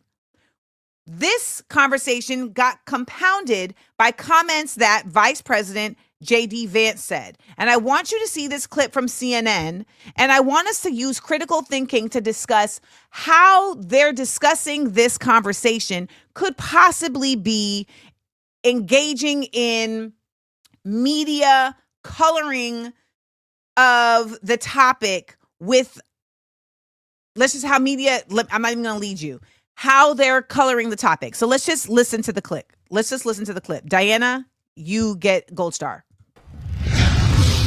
Well, good morning, everybody. The American hillbilly versus China's so-called peasants. It all started with this. And to make it a little bit more crystal clear, we borrow money from Chinese peasants to buy the things those Chinese peasants manufacture.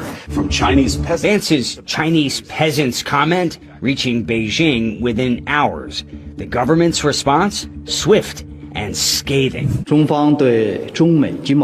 It's both astonishing and lamentable to hear this vice president make such ignorant and disrespectful remarks. On China's tightly controlled internet, government censors are allowing Vance's interview to go viral. amplifying the outrage, igniting anger and sarcasm. Have you said thank you for the money we lent you?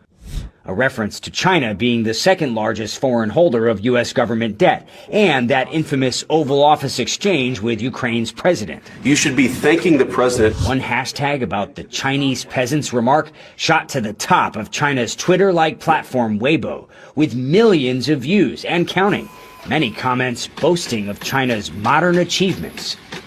Look, this is their true face, arrogant and rude as always. We may be peasants, but we have the world's best high-speed rail, the most powerful logistics, and leading AI and drone technologies. Aren't such peasants quite impressive? Former Global Times editor Hu Xijin posted on Weibo, "This true peasant who came out of rural America seems to lack perspective. Many people are urging him to visit China and see reality with his own eyes. Many in China are interpreting Vance's comments as describing all Chinese people. Some even referencing Vance's memoir and movie." How many times have you seen this? As one social media post put it, the author of Hillbilly Elegy is calling Chinese peasants? Really? I mean, Will, it is incredible when you see in moments like this, just, sort of the overflowing, patriotism that we're seeing here. Why do you think Beijing is allowing these comments to go viral? I mean, they could easily censor them if they wanted to. Yeah, I mean, Aaron, we get censored all the time on this program. But if you look at the live signal from Beijing right now, we are on the air. They're letting this go out across the country. And I think the reason why they're even amplifying and encouraging people to talk about this is because China knows it's on the verge of a very serious situation with this trade war. Like the Chinese embassy just a few minutes ago put out this statement: trade and tariff wars have no winners. Protectionism leads nowhere. We Chinese are not troublemakers, but we will not flinch when trouble comes our way. I mean, they're preparing people for a fight, and so this just adds ammo to their argument, their anti-American argument. Yeah, well, it's of course horrible to watch all this, and then it devolves into country versus country. We watch this happen. Will Ripley, thank you very much. Okay. So the United States vice president, who by the way, actually is not a hillbilly. Like, the hillbilly community does not claim him. They're like, he never grew up with our existence, so we don't know what that's about. So the United States vice president, who has now become, his role in this presidency is to kick up dust. That's his role. So, for instance, and when I say kick up dust, is to manufacture consent. So he started the whole Haitians are eating pets, which then leads to, we got to get the immigrants out of here. He started the whole, started a fight with Zelensky, which then turned into, oh my God, look at him. He's so rude. Now we can't rock with Ukraine. So he is the guard dog is not the word, but the attack dog, so to speak. By the way, when people would constantly say, like, Kamala Harris has no power as the vice president, the vice president has a role, and his role has been to do this. So him saying these statements about China is not by accident. What I find interesting, and I want to hear from you guys, is why the conversation around this by the press in this particular clip was not about his statements, but about China's response. Why do you think that was the case? Why do you think the press is talking about China in this mainstream media CNN clip versus talking about J.D. Vance? Let's see what you guys have to say. So Yasmin says, because this foolery has become commonplace. Okay. Miriam says, to cause Chinese hatred. Interesting. Adrian says, and the comments were about his statements. Interesting. We ain't mainstream, which is good. Yes, these comments are about his statements. Sonia says, spinning China into the aggressor. There we go. We're landing here. Lauren says, because media is still framing China as the enemy. Ross says, to sensationalize anti-Chinese sentiment. And JD, Gianna says, this is what the press does. They talk about people's reaction, but not what caused the reaction. And D. Williams says, because then those still watching MSM, like CNN, will then focus, mainstream media, will then focus on responses to China's response. And all of these things are the correct answer. By the way, D. Williams, you had asked, I'm trying to turn off the ads. The ads are the only way that I get any kind of income from this show. So ads playing during the show is not something that is going to get turned off. This is really important to understand, because it's not to say that you should not watch mainstream media at all, because they do get access to certain information. It is also helpful to see the way they spin things as a clue into the direction that the government is going, so that you can better prepare yourself for what is on the other side of this. I want to also point out that China has also said that they're going to deregulate stealing patents in China. So basically, they're going to say, for what it's worth, China has regulated that, hey, if there's a U.S. patent in this thing, you cannot copy that U.S. patent. You have to change it in some kind of way, and that you can't just bootleg it. Now they're like, oh, you can do whatever you want. You can bootleg it. Now, remember, let's go back to what Julian Assange said about the media and war. Let's play it again. Nearly every war that has started in the past 50 years has been a result of media lies. The media could have stopped it if they had searched deep enough. If they hadn't reprinted government propaganda, they could have stopped it. But what does that mean? Well, that means basically populations don't like wars. And populations have to be fooled into wars. Populations don't willingly and with open eyes go into a war. So if we have a good media environment, then we'll also have a peaceful environment. So he says here, populations don't like wars. So the media has to manufacture consent. Now, we know that the media manufactured consent for the genocide in Gaza by purporting a lie that they knew was a lie. When they reported about the beheaded babies, they knew that was a lie and they reported it anyway. We knew that the media manufactured further consent for the genocide in Gaza when they continued to push the propaganda that there was sexual violence, even though they had no actual proof against the hostages. We know that there has been sexual violence against the Palestinian hostages, but this continued effort to purport what they know to be propaganda and not actually investigate it is 100% what we mean by manufacturing consent. Now, we talk about the necessity for war, and I want you to know that there has been a constant possible war happening between China and the United States, with Taiwan in the middle, for quite some time.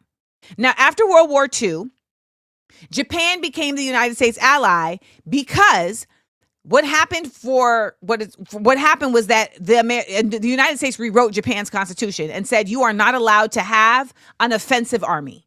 You're only allowed to have a defensive army. And you need to be our ally and defend us over here in this part of the world. You lost, and so now you are our people. You are our peoples. So Japan and China have been doing exercises since February that are about what they would do to approach China's fleet around Taiwan. On April 3rd, the same person you saw here, Guo Jiakun, I don't know if I'm pronouncing that right, but I tried my best, spokesperson for the Chinese Foreign Ministry, said Taiwan is an inalienable part of China's China's territory. The Taiwan question is at the core of China's core interests and bears on the political foundation of China-Japan relations and basic trust between the two countries. Then China's Defense White Paper 2024 said China has been rapidly building up military capabilities while intensifying its activities in the East China Sea, where the waters surrounding the Senkaku Islands are, as well as in the Pacific. The Senkaku Islands are an islet group in the East China Sea ruled by Japan, but claimed by both China and Taiwan as the Diaoyu Islands and the Taoyutai Islands, respectively. On April 6th, the G7 foreign ministers' statement on April 6th read, G7 members, Canada, France, Germany, Italy, the United Kingdom, and the US, and the larger international community have an interest in the preservation of peace and stability across the Taiwan Strait. Can someone please translate that into what it actually means? The G7 members and the larger international community have an interest in the preservation of peace and stability across the Taiwan Strait. We oppose any unilateral actions to threaten such peace and stability, including by force or coercion. What is that actually saying? Felicia says occupation. Fatima says we have interest in controlling. Finley says there are resources that the G7 wants. Pater 639 says, translation, they have a reason to go to war. Lauren says, translation, Western world gonna fight over Taiwan. Miriam says, they want a base peace in Taiwan. Ivelisse says, there's money to be made. Whenever you hear the word peace coming out of the United States mouth, it does not mean peace. It means hostility. It's literally the opposite. Whenever you see interest, it doesn't mean, hey, we're looking around. It means we about to take that. It's when you walking down the street in New Jordans and someone asks you, what size are those? They about to take that. They're not interested in the size of your foot. Okay?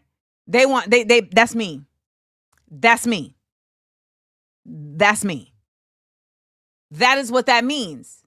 So, some of the things in this conversation that make it a little bit more fuzzy are that China, Korea, and Japan, who have never gotten along, just got together to talk about how to handle this tariff situation and squad up.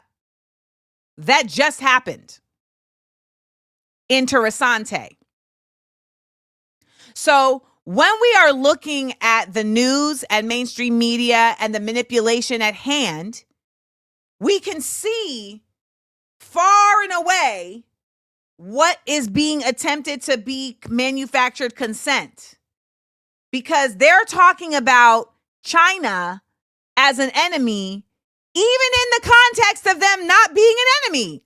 In this particular context around JD Vance, there is absolutely no reason to be doing anything other than saying JD Vance is antagonizing China. There's no other reason to be talking about that. There's no other context. There's no other side to that. So when they're saying, well, why is China spreading this all over their network? Because it needs to be known. Clearly. And by the way, China also would love a legitimate reason to come and take the United States out. Ooh, they would love it. And it is American exceptionalism that is sending us into this war, because they have coalition. BRICS is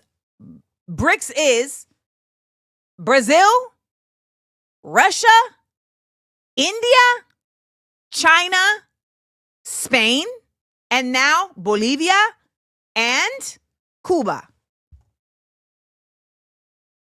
They have coalition. So when we are looking at these stories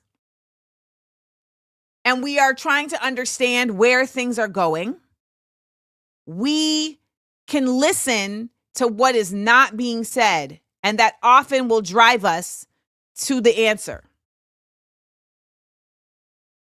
And we are being driven to war. War makes money. War makes money. And yes, Sandy, major cap. And Mexico is definitely gonna find itself in an interesting scenario because they are sending boots on the ground in Mexico to quote unquote deal with the narcos. Well, the cartels in Mexico are running a lot of these cities, and there is something to be said for why Mexico is allowing that. Because if Mexico allows the United States to come in and somehow successfully rein in the cartels, then Mexico will now be indebted to the United States. But let it be known, the United States does not bring peace anywhere. The United States does not bring peace anywhere. I was following someone on Substack named Ken Klippenstein, and for what it's worth, his articles are typically very insightful about the United States. However, he wrote an article yesterday about how a general who had been stationed in Africa had come back to the United States and was getting all of this applause. And he said he shouldn't have been getting that applause because we are failing in Africa. And by the way, typically white men eventually end up showing up as white men, even with the most insight, they always is a little bit of slippage, always. And to in any way contextualize American presence in the United States as success lets me know that at your core, you are still an imperialist. There is no need for American presence. Sorry, not in the United States, in Africa. There is no need for the American presence to be in Africa. There is no safety. He talked about how, there's a raised level of terrorism in Africa because, sir, there is no necessity and no safety that the United States brings to the continent of Africa. There never has been, and there never will be. So to even sit there and type that out, I said, you must be out your mind. I said, I gave him my word and I followed. However, this is the thought process. And until we genuinely grasp that the United States at present, it's not to say that it will always be this way, but that the United States at present exists as a lethal entity. And for the record, Kamala Harris did say we will remain the most lethal army. So she was going to carry this forward as well. Until we acknowledge that the United States exists as a lethal entity, we will not be effective at stopping it from continuing to disrupt and dismantle this entire planet that we're on. And the media is a part of manipulating us to not be able to do that. And so we have to keep a watchful eye when we see it manipulating the way that we are receiving information that is very clearly in front of our faces.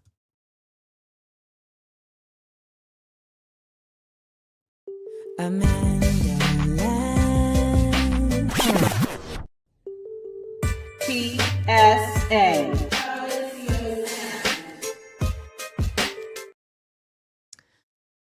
Ah, man.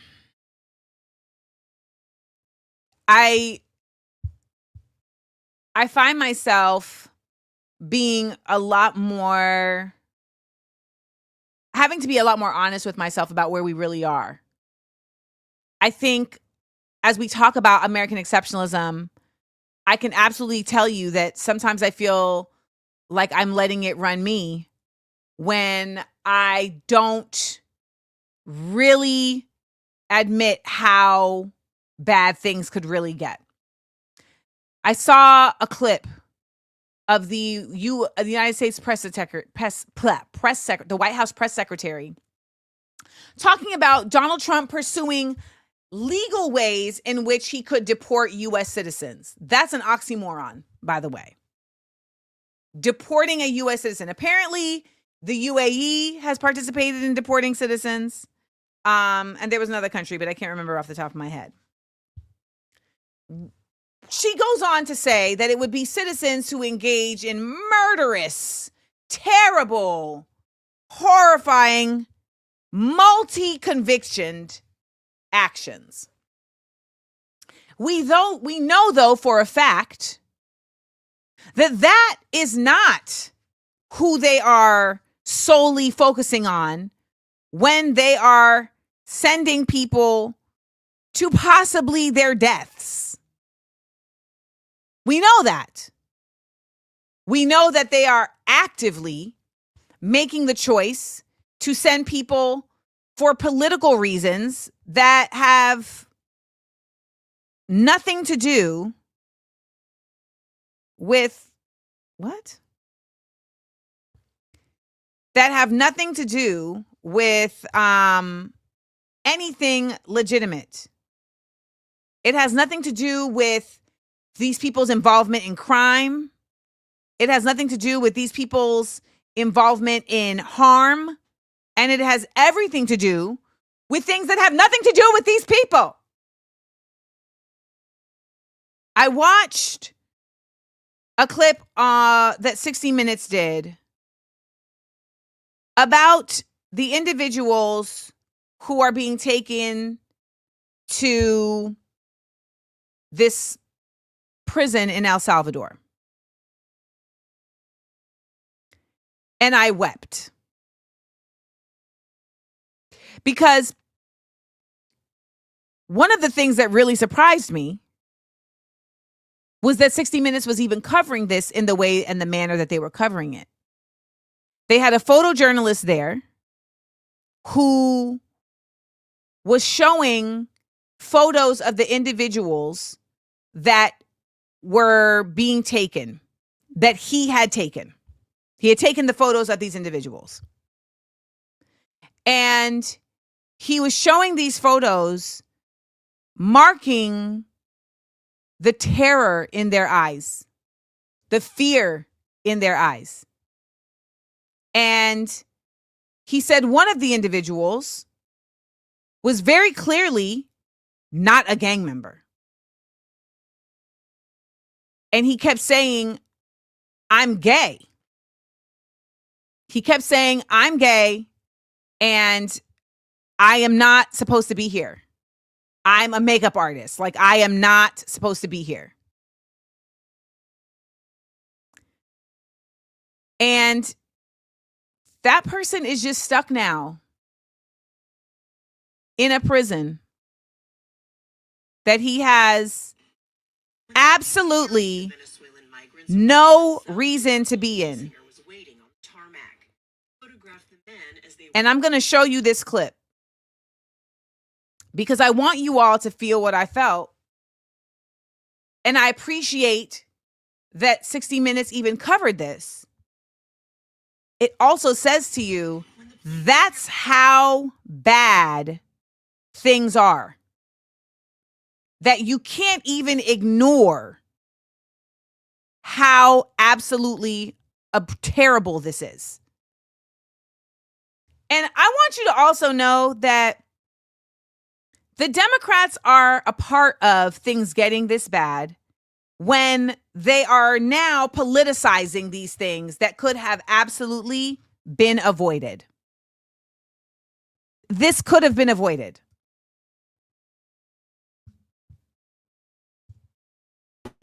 When the planes carrying the Venezuelan migrants arrived in El Salvador, Holsinger was waiting on the tarmac. He photographed the men as they were shackled, shaved, and stripped, capturing their transformation into Sukot inmates.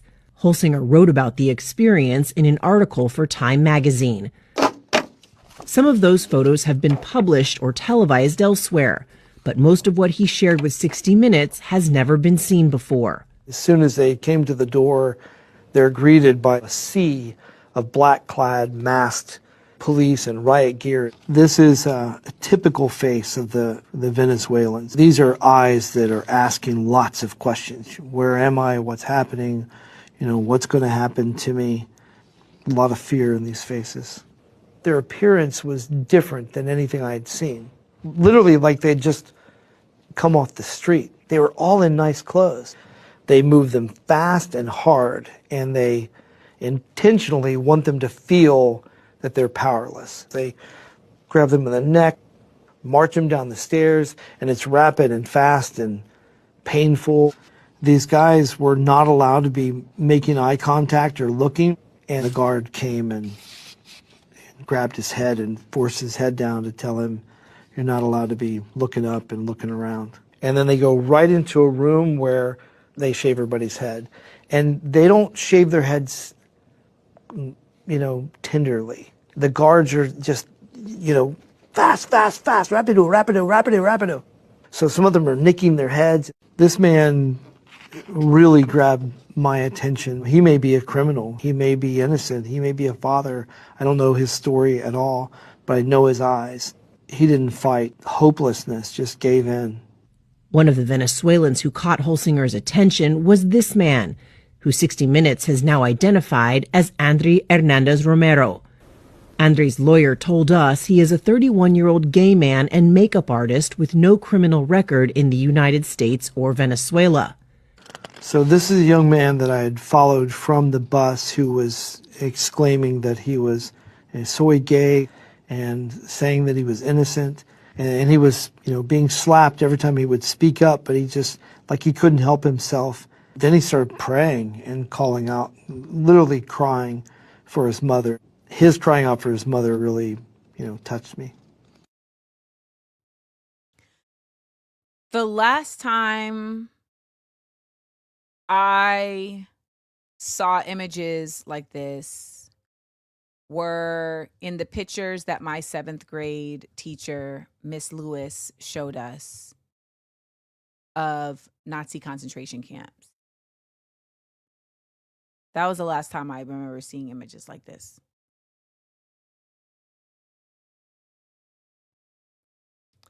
So I've had to really check myself, because when I saw that there was this conversation being had around the deportation of Americans, but it's only going to be the bad guys, for a second I said to myself, oh, okay. And then I had to remember where we are.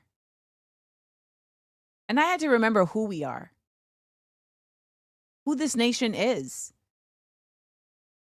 A lot of us we're not the norm. I know we would love for that to be the case, but we're not the norm. The culture of this place is one of deep harm. And the Supreme Court just ruled that Trump does not have to bring the Venezuelans back, and that he can deport them, but they have to receive a court hearing. So I just want us to, even as empaths, even as our mental health deals with it, I want us to try our best to undo the indoctrination that lies to us and gives us a false sense of safety.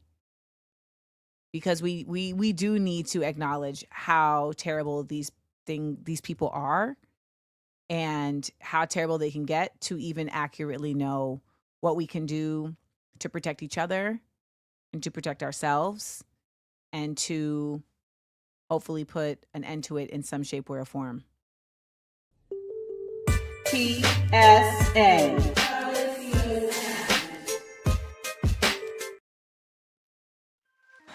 I know that ended on a sad note, but it's just it's where we are. It's where we are, and I really believe in saying what is and being what is. And when we have an archivalist that joins us on the show, shout out to Chianta Dorsey, we know that knowing where we are and where we've been is imperative. to really knowing where we're going. So I want to thank everybody for joining us. Make sure to, after this episode, go outside and, as Miriam says, hug a tree, touch grass, go to a dog park, do something to balance out your serotonin and bring some dopamine to the level, and be in community. Thank everybody for joining us for this week's Views from Amanda Land, your news and truths by any joke necessary. Thank you for waking up on the right side of history. Remember to subscribe, to come back and replay. Shout out to my rewatch crew. Also remember to leave a comment and elevate the video in the algorithm. If you're listening on the podcast, shout out to you. Thank you for listening on the podcast. And if you are not a subscriber to Patreon, please consider subscribing to become a member of the SEAL Squad. It's $5 a month, and many will tell you that they have a great time and that we're a great community. Wishing all of you the best, and share some views with Amanda Land, views from Amanda Land, with somebody who needs to get a good dose of jokes and truths in their lives, because I think it's a reality that we all need to partake in. 30 seconds of stillness. Now, I had to start over the show, so I'm not as smooth on this as I want to be.